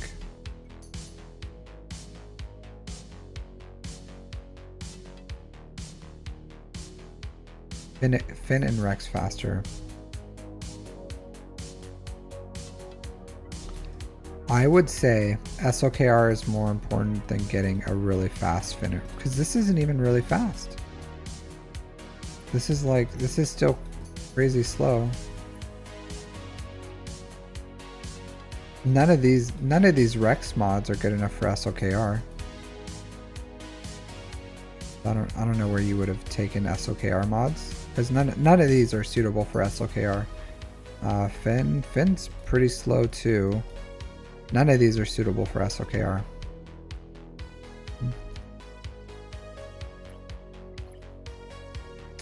This is not good. This is horrible. So you can find much better. I'm sure there's like unacceptable levels on SOKR.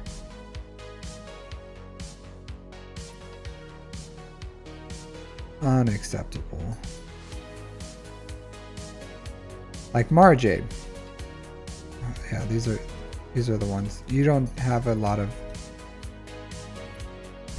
yeah.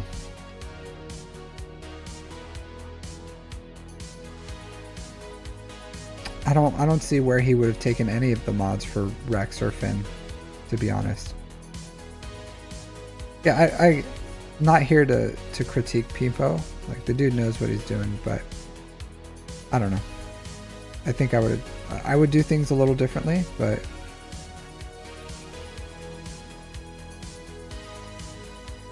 to each their own.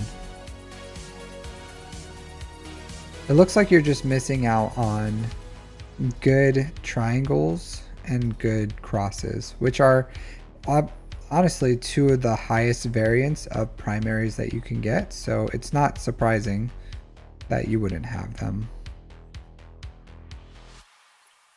But I would rather you have something like a health primary with good speed for SOKR than this.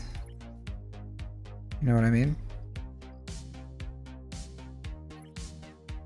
Not that. But I'd rather you take this one and give it to SOKR than what he has. Or maybe this is a lower potential. Not that one. But I can see you struggling on your crosses and your triangles.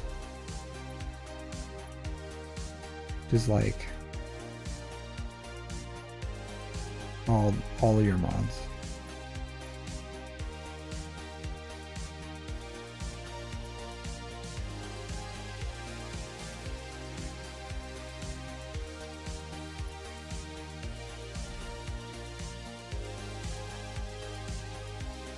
They have too many Datacrons?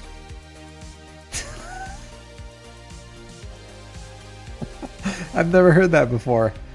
Too many Datacrons. No, the Datacron's fine. Like, what do you call it? Caleb spends money. Like, he spends money on the game. The Datacron advantage he has is substantial. And believe it or not, it's not too many. Like, this is not too many. You can never have, I wouldn't want to say you can never have too many, but this guy has a Datacron advantage. And where are you at? In Erodium 3. All right. So for where you are in the game and how many Datacrons, I would like, I don't know, with the squish, you shouldn't have been in Kyber. I'll say this, your count is bigger than when I was in Kyber, except I had a better fleet advantage because I've always gone with fleets. But the problem is with your account, you don't have a premium defense. You don't. So Quadme is a premium defense, which is good. Beck can be. Master Qui-Gon Zori is good. Bo-Katan Mandalore is a pretty good one. But you're missing out on like even a JMK, a Leia, even Lord Vader can be a premium defense, believe it or not. And you just don't have that. And believe it or not, like even where I'm in Kyber 2, sometimes in Kyber 3, and I'll throw like JMK and Leia on defense with excellent mods. Hey, Ruth Vader Ginsburg, thank you. Yeah, happy Thanksgiving. My Thanksgiving was yesterday, but it's an American holiday, so we can celebrate it today. So yeah, so you don't have that. You don't have that. Even Leia sometimes, and if you get like a ridiculously modded Leia, and the problem too is your mods. So your GL mods are not good enough so that because pretty much like there's a combination of things that you need to put like an S tier defense where people will have trouble beating it, right? So you need a few things. So you need an excellent Datacron, you need excellent mods, you need good relics, and then you need the GL that is going to give you that defense. So Leia's one, JMK's one, any GL really can do it depending on Datacrons, but there's no real ones right now except for Plokron. So Plokron can do it with JMK. A lot of people will fail on that. Leia with the tank revive cron is really strong. So yeah, so those are things that are like S tier, but even in Kyber right now, I don't know, Kyber 4, Kyber 5, maybe it's a little better, but in Kyber 2 opponents right now are pretty much like Kyber 1 opponents in the past. They're just like, they have everything. I put ridiculously strong defenses and I get full cleared. Like I'll get holds, I'll get a ton of holds, but I will still get full cleared at like 10 point something million GP with great modding, excellent Datacrons, and I still cannot stonewall these guys. So yeah, I don't know. I ended up going with like a ship's defense where I just like put a heavy ship's defense and I just like full clear them efficiently. Yeah, so I don't know what is like, unless you have a ship's defense, which you don't, you're not going heavy in ships, like you're gonna struggle on the ground because you're missing the best GLs. You're missing Leia, you're missing JMK. Like Jabba is good, Jabba is excellent, right? But and SOKR is excellent. Like these are all good. Ezra, if you can get Ezra Exile, that will give you a premium defense with Leia. So if you can, I don't know how far away you are from unlocking Ezra Exile, but if you can get him, then you will have a premium defense with Rey, and then that can print you wins, because that's a very, very, very difficult team to deal with Rey. So I don't know how far you are from that character though. If you're buying the pass, then you should be unlocking him in at least a month.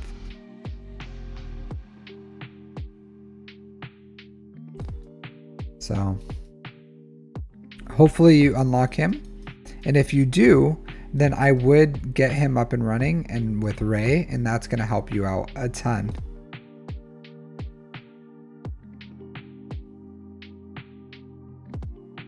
After 3 conquests, so you do the 3. Okay. So what would I do with this account? A1 Erodium one? Yeah, maybe. I could see this bouncing in and out of like Kyber. I could see you. Like ships, you need better ships. That's a huge disadvantage. Because I could just like throw my ships on defense and you couldn't clear it. And then even if you take your best stuff you have on offense, you probably can't beat like FU fleets. You probably can't beat like a Leviathan, Profundity, Executor. And then if you put your best fleet on defense, which is Executor, in Grand Arena, you can piece out the Punishing One. So it'll get you holds, but it's not going to stonewall a defense, because anyone can just burner it and then kill your Punishing One and then clean up the fleet with whatever after that. So yeah, so I would think if you could focus more on your fleets too, because if you can see here, you don't even have all your fleets fleshed out. You don't have you don't have the Vulture Droid fully built out. You don't have the Hyena Bomber. You don't have your BTLB Y-Wing, which is like your Datacrons and your ground is okay, but your ships is like a huge disadvantage, and it takes forever to be able to hold with just ground. And even then, you would still be at a disadvantage if you had every single GL in the fleets that you have here, because you couldn't even clear the fleets that are on defense. So if anyone saw your account and you're like, okay, you have a really strong ground game, all they need to do is bring whatever they need to bring to clear your ground, and then put their fleets on defense, and then you couldn't clear them, and then they could clear you. So yeah, like at minimum, you should at least have an answer for all the offensive, like offensively, if you put crap on defense and you can at least like clear them on offense, then that's okay. And if you can't, you can put a strong ship defense, and then just balance. You're just not balancing. There's no balance here. You don't have Sunfac, you don't have Separatists, you don't have a lot of these fleets. So you're ignoring your fleets, which is not good. Like, just because you have an Executor with Punishing One doesn't mean anything. It does not mean that your fleets are good. It means that you have one fleet, but you need 6. You need 6 fleets. So finish your fleets, farm all of them. You don't have to farm all of them at once, but you need to farm all of them sooner or later. So I would say continue farming all your ships, focus on getting Malevolence up to snuff, get your Negotiator at least pre-Marauder good, so that Negotiator can counter a Malevolence and a Malevolence can counter a Negotiator. Yeah. Hard the last 3 to 6 months. Keep going. Keep going. There's only so many fleets in the game. There's not, believe it or not, there's not a lot of ships. So you can overcome some of this with Datacron stuff, but just keep farm every single fleet in the game, every single ship, and then you'll be fine. It doesn't take that long to do it, believe it or not. It seems like it takes forever, but you just need to farm them. So as of right now, you have Bo-Katan Mandalore, you have Zepho, you have Jabba. That's good. You just gotta continue farming the off meta, your fleets. That's what I would like to see, honestly. But the best bet for you, if you wanted to stay in Kyber, right? If you're like, I'm sick and tired of not being in Kyber, the best thing that you could do right now is to farm GL Ahsoka. Believe it or not. Like that's probably the best, other than your fleets. Like continue farming your fleets, but if you want to focus on your ground game and have a GL that's gonna like hold and keep you in Kyber, then it's gonna be GL Ahsoka. So if you put that on your front bottom wall, your opponents aren't gonna be able to clear you. And on 5s, you can put it on your top wall. Like 3s, put it on the bottom, and 5s, put it on top. And you're gonna have people who are like gonna crash onto your GL Ahsoka. So make sure whatever you're doing, because you have all the income things, like you have decent data, or you have decent assault battles, you have Zepho, you have Mandalore, you have Jabba, you have good stuff, tons of datacrons. Farm your ships, which you don't have to like go crazy on, like just farm. They're just shards. Farm the shards. And then farm these Imperial remnants. So start double farming these guys as much as you can. At least single farming.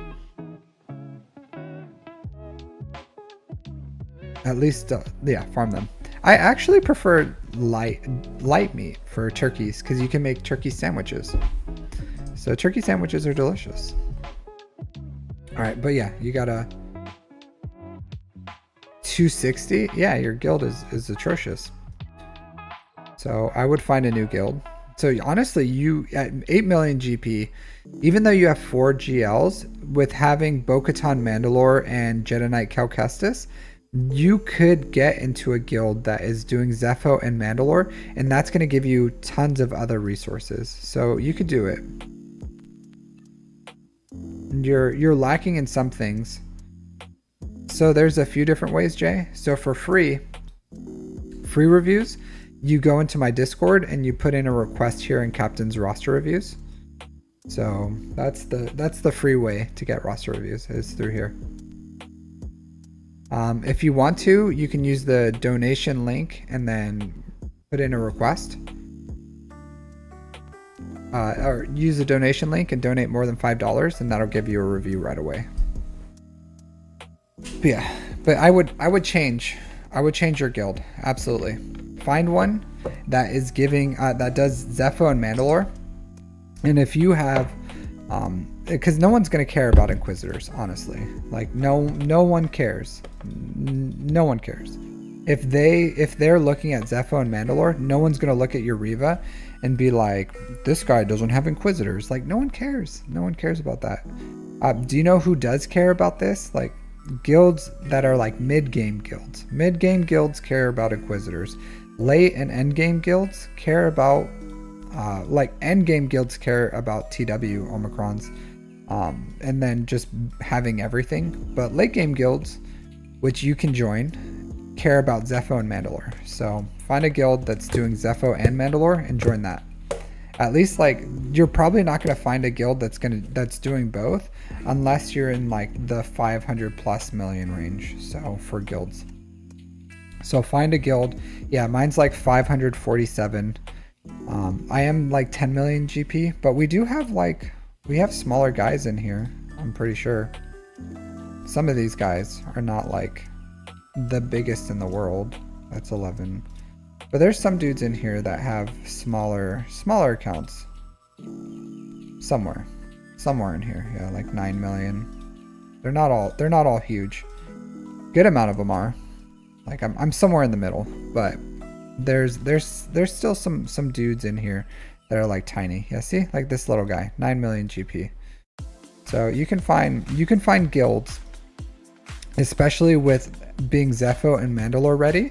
That's what they're looking for. So you have what guilds are looking for in the 500 plus GP range. So if you go here, you go to the SWGOH Guild Recruitment Center, and then let's see here.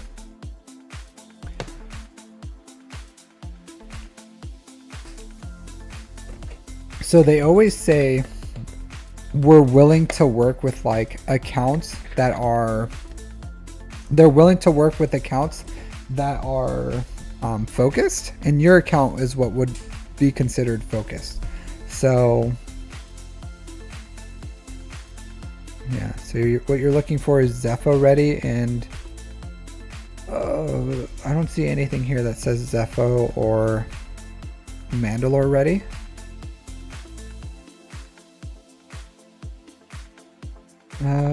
Not this one. Let's see.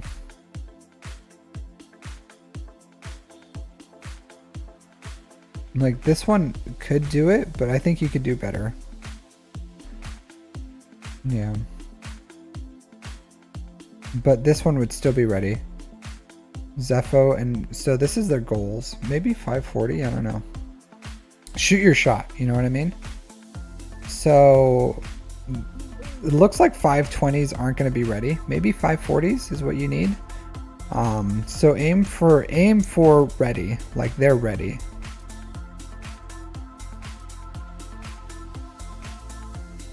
So a lot of these want like 10 million GP. But even though you're not there at 9 million, as long as you Zepho unlocked. So something like this maybe would be a better shot. So maybe they're close. So you would have to look at the guild and see like, okay, are these guys, how close to Riva ready are they? So let's go here. And this is what I do when I look for an account. Blinded by the light. Come on, internet load. I'm gonna take that off. Okay, there you go.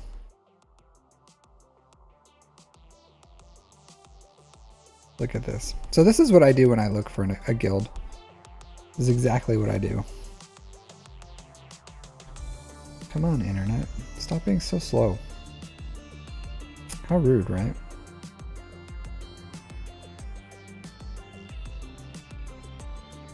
Alright, so bow. Mandalore. So this one has 29. So this is probably a fine one to join. They probably have trouble with, they don't, so 1, 2, so 27. 27, 26, 25. So this one, 20, yeah. This one has exactly 25. So they need to be really accurate. So Imperial Rebellion 940 is probably one I would recommend you trying to look into join. So look, they have 36, Zepho unlocked. They have exactly enough to unlock Mandalore. Mandalore's an easier one to go. They're looking for, you're not exactly what they're looking for, but you can shoot your shot and they may accept you because you're going to give them more access to like Zepho and Mandalore. So I would recommend shooting your shot for these guys. But if not, then like keep going in here and looking at ones that are pretty much at least Zepho ready and really close to Mandalore. So see this, like Zepho and Mandalore. So you're never gonna exactly hit exactly what these guys want, but you're close enough where they may accept you. And I would look in that 540 range is probably closer to gonna be ready for, because if you look, I don't know why, but this extra 20 million does make a big difference on like being Zepho or Mandalore ready. So, and these guys are usually not very ready. Yeah, so I'll say this. You can learn to remod your account too, Caleb. Like your account, I would not, like, I think you're overspending on remodding your account. I really do. And I don't think it's that hard to do. And it like, because I do account remods, like I do them about once a week, every other week or something. Whenever people want to do it, I'll usually do them on Saturdays because I have a remod series, and I wouldn't even recommend myself for remodding your account because your account is like remodded. There's no reason to do it. So if you're looking to learn how to do it, then I have guides on how to do it, but I think you're spending a ridiculous amount of money on remodding your account when it's just like little nitpicky things that you can do on your own. And it's really not hard. Like when I go and I unlock a new character, like honestly, I'm usually working ahead of time to try to get them ready. But like Bo-Katan Mandalore. I'm unlocking her soon, and I'm just slowly working on the mods. You can do that. Like just work on mods, find homes for them, and then just like build your mods as you go so that you can be ready. And like as you can see, I just have like mods ready. And then where's the Jedi? So and then I did build Grandmaster Yoda set for, that's why he's over 311 right now, is because I have because I don't know how much you're spending on that, but I think it's a ridiculous amount. And I do have a guide on it. I literally have a guide on how to like focus remodding an account. Here, where's it at? Let me find my playlist. But you can do it. Because if you go to my playlist, where is it at? I have Mod Workshop here where I literally remod someone's account. So I've done it 4 times with people, maybe more, I don't know. Maybe I just didn't save it. And then my videos, playlist, where's it at? Mod guides. Hi everyone, I'm Captain Amazing, Stop and it. I'm here to talk to you about how you can earn plus Fuck, dude. 25 speed mod. Man, I gotta back out of that one because I wouldn't shut up. Shut up, Captain Amazing. I don't care to listen to you right now. All right, let's. Hi. There you go. All right, so here's my stupid face, but on here, like, how to remod an account in Star Wars Galaxy Heroes. Literally have a guide on it. So that's just like my philosophy on doing it, but you can do it. You can do it.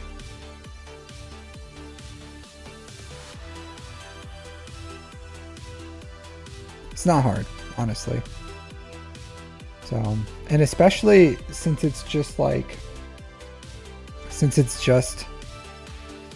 because whenever you get a big farm, right? Like whenever you finish a big farm, you should probably remod some of your things. So every time I get a GL, every time I finish like a big farm, like Jedi Knight Cal Kestis or the Bo-Katan Mandalore team or something, I'm always trying to like, I build mods and then I like find homes for those mods, but sometimes I have to like remod my account based on my needs, or like honestly every week after I farm my mods, I go through and I do a mini mod remod session. So I'll go through and I'll like filter unassigned mods, I like find mods, and after I do a new mod, like new mods, I'll have like tons of mods here with like potential, and I'll be like none of these are like really good because they're unequipped, right? So I'll have mods sitting here and I'm like, okay, these are like good mods, where am I gonna find a home for them? And then I'll like just find homes for these mods, and then if I get new characters in that week, or if I unlock a new character and I'm like, okay, I'm gonna have to this last 2 weeks or so, I got Mandalores because I'm gonna unlock Bo-Katan Mandalore because I'm Bo-Katan Mandalore ready. So I'm like, okay, let me start finding homes and better mods for Grogu and Paz Vizsla and Bo-Katan Kryze and even I remodded the Mandalorian. So I gotta like start finding new mods for these characters, and then once I unlock Bo-Katan Mandalore, I'm gonna take literally all of Grandmaster Yoda's mods, because these are actually like Bo-Katan Mandalore mods here. So I'm gonna take all these mods from Grandmaster Yoda and then shove them on Bo-Katan Mandalore, and then I'll remod Grandmaster Yoda, and then you shouldn't have to pay like $140 for that every single time. Honestly, you could do it with me, and I charge like usually like $30-40 to do it. Speed and other stats. So a lot of times it depends. Very rarely, if I'm just like not super familiar with it, I'll look on swguh.gg, and that's a good place to find them. But you just kind of have to like understand what you need for your characters or what's important. And then there's characters that are like, you need the best mods to get the most out of them, and some characters you need like the primary stats and the sets to be important, and other times you just need speed. Yeah, I don't know. I'm just a mod guy. Like, I love mods. Honestly, the only thing that keeps me in this game, two things, right? Community, like really great community. I love you guys. Peace, much love to you guys. And two, modding. Like, that's it. Like, it's not Grand Arena. Like, Grand Arena's fun. I like it. It's good to play and have a game mode where I can compete against other people.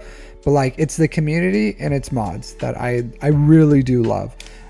So without those two things, I don't think I would honestly still be playing this game. So I love mods, love the community. So it's a blend, Caleb, of understanding mods. And if you want, next time, if you want to remod your account, you can submit for my mod workshop, and I will sit here with you and remod your account and tell you why I'm doing the things. So I like, you don't just like submit it to me and I do it. Like, we sit down. It usually takes like 2-3 hours. I'll remod your accounts, and then I'll tell you why I'm doing it and why I'm prioritizing whatever I'm prioritizing and working through your stuff so that you can also learn while we do it.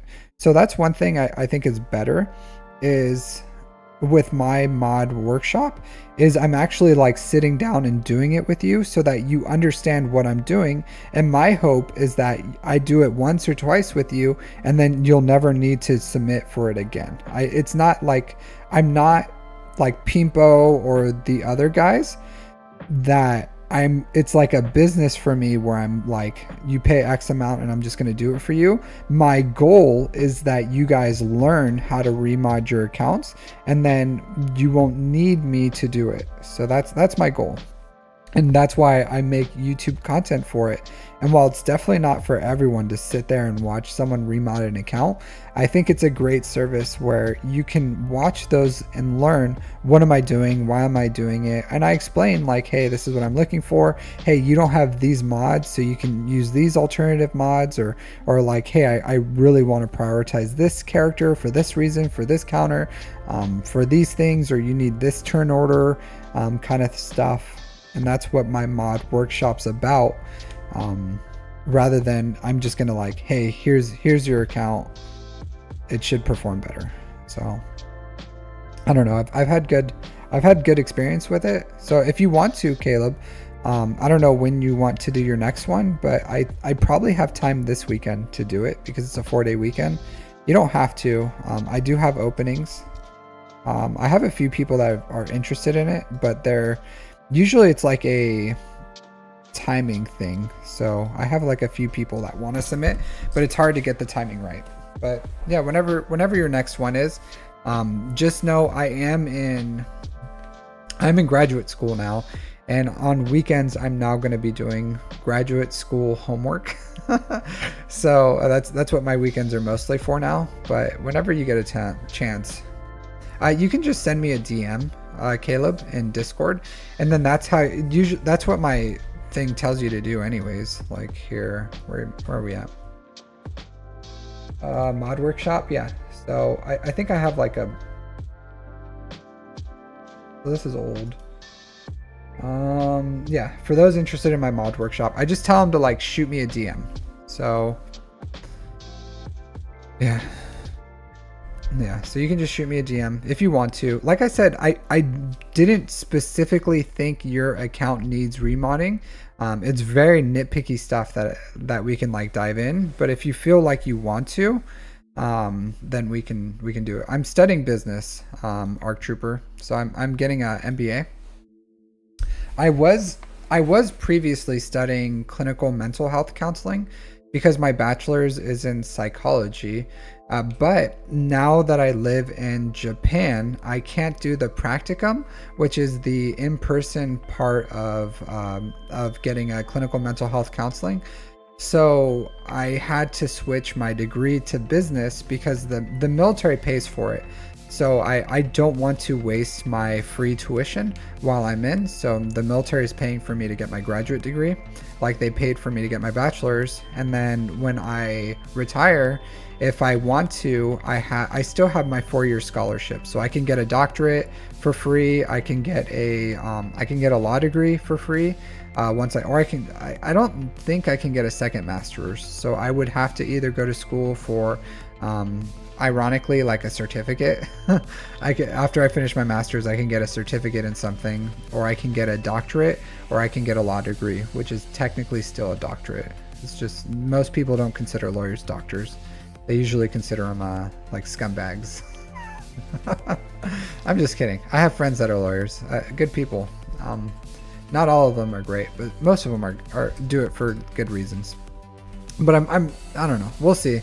I'm just getting a master's in business out here because I'm retiring in Japan, and I'm just going to be working like on the bases. And it's a pretty universal degree, right? Like you can get a master's degree in business, and then I can universally use it anywhere I go.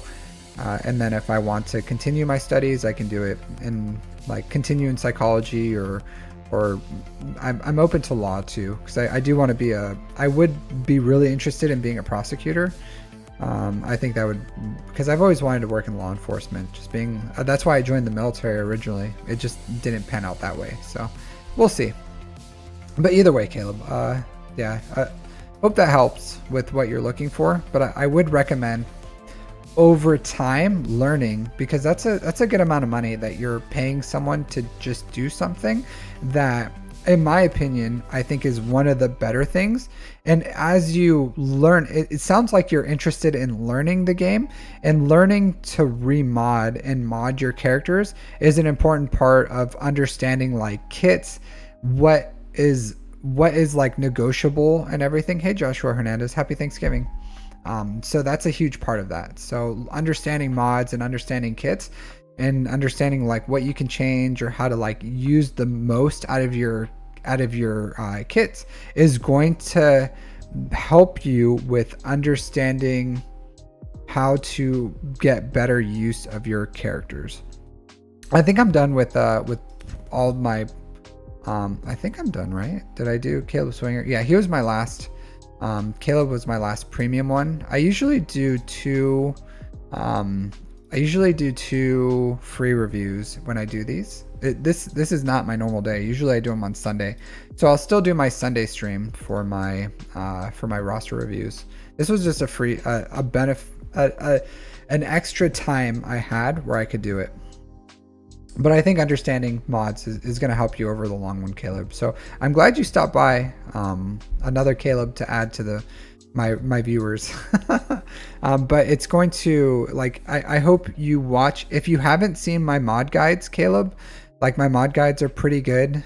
As far as you have a good understanding. Maybe it can help you. But I go over pretty much everything, like how to build 25 plus speed mods is probably what I'm most known for. Mod filters, how to use your mod energy. This is just me walking through. That's an old one. Mods 101, which you probably don't need. Middle potential mods, which is like, you know, maybe you need or not. Secondary stats, how to remod your characters, and then which mods to sell. So a good mod, you don't have to watch all of them, honestly. Probably like the biggest ones are these first three, like how to build 25 plus speed mods, mod filters, and then the energy, like how to split your energy is probably the most important three, and the rest are just like supplementary. Yeah. Always happy to talk mods. Hey, thanks DCU for subscribing. How's it going? How you doing, dude? How's your Thanksgiving? Unless you're not American, which I'm pretty sure you're American. Maybe you're Canadian or European. Sometimes it's hard to remember where you guys are all from. Especially some people are like really in your face with it, you know? Mine was good. I watched Wicked, and then I had Hawaiian food. So yeah, it was pretty good. The Hawaiian food was delicious, and Wicked was actually really good. Highly recommend it. So I thought it was unique. It was because the choices I had was I could have watched Gladiator 2, Moana 2, or Wicked. And then I decided because I thought my wife would enjoy Wicked the most. And it actually had the best reviews out of the three. We ended up watching Wicked. And I'm really glad I did. It was a really good movie. Oh, hey. Thanks for that additional donation. Completely unneeded, Caleb. But yeah. Yeah, happy to help. Yeah, we can get that up and running if you want to. I just let me know what time zone you're in, so I can give you kind of like a time that works for both of us. It is a little harder living in Japan, getting the time to like work out, but if we can make it work this weekend, that would be great because yeah, it's just I have a lot of time this weekend. You live in the DC? Yeah, so you live in like Virginia area? I used to recruit in New Jersey, and that was we would drive down to DC once a year to go. Oh, okay. Maryland's nice. I went to Ocean City, Maryland. Really great crabs. Really enjoyed their crabs. I did not get to enjoy it much because when I went on a vacation, and then a hurricane hit. So I was stuck in the hotel, and we just were able to like eat crabs pretty much. We just had like a whole bunch of crabs. Super delicious though. Really nice place. I would like to go there again if I was ever in the area. So, oh, you're in Ocean City? Yeah, great crabs. Excellent crabs. Oh, their crab cakes were so good. So delicious. So yeah, but thanks everyone. I do think that's about it. It's almost 2. I gotta eat my lunch and then go. I'm probably gonna go hang out with Captain for a little while and then go take him for a walk and then spend the rest of the day with the wife. I probably am going to record tonight my account overview changes, so I'll probably knock that out. Maybe I'll push that out today, maybe tomorrow. Just my account overview for the month of November / I guess December. I always for some reason I list them as the start of the month because I'm weird. I don't know. But yeah, but thanks. I'll probably call this one November and then just start calling them in the month that is ending. I'll probably have 2 for November and then start another one at the end of December, which December is going to be my 1-year mark as a streamer. So that's going to be a good one. So I'm going to be happy to do that one in I think it was like December 23rd was my first stream ever. So I'm going to be really excited to do hey Iceman, happy Thanksgiving. So I'm really excited to make that 1-year mark video in December. So that's probably going to be, I'm probably not going to do an account overview for December. It's going to be like a 1-year anniversary video that I'll make. So pretty excited for that one. Pretty big changes as far as over the last year that we've been streaming here. So yeah, pretty happy. But otherwise, thanks everyone for hanging out today. It was a pretty long stream. 4 hours, yeah, it was a good one, a good stream. A lot of roster reviews. I will say the best thing about these changes is it's mixing up the meta, even the farming meta. So that I'm happy that things are different because for a long time I was just like farm Jabba, farm the Jedi Bros, farm Jabba, farm the Jedi Bros, farm the Jedi Bros, farm Jabba. So now we at least have like tons of different competing things that are still, everything is still very important, like guild income, assault battles now have more stuff, new stuff, old stuff, the balance, new lightspeed bundles. It's a crazy time for farming and like what you guys should do moving forward. So I'm happy to like break all that down, just have a little more of a uniqueness in what we can do. But yeah, thanks everyone for hanging out. Always a pleasure, and I will see you all next time. So everyone have a wonderful Thanksgiving extended weekend, and I'll probably see you all tomorrow.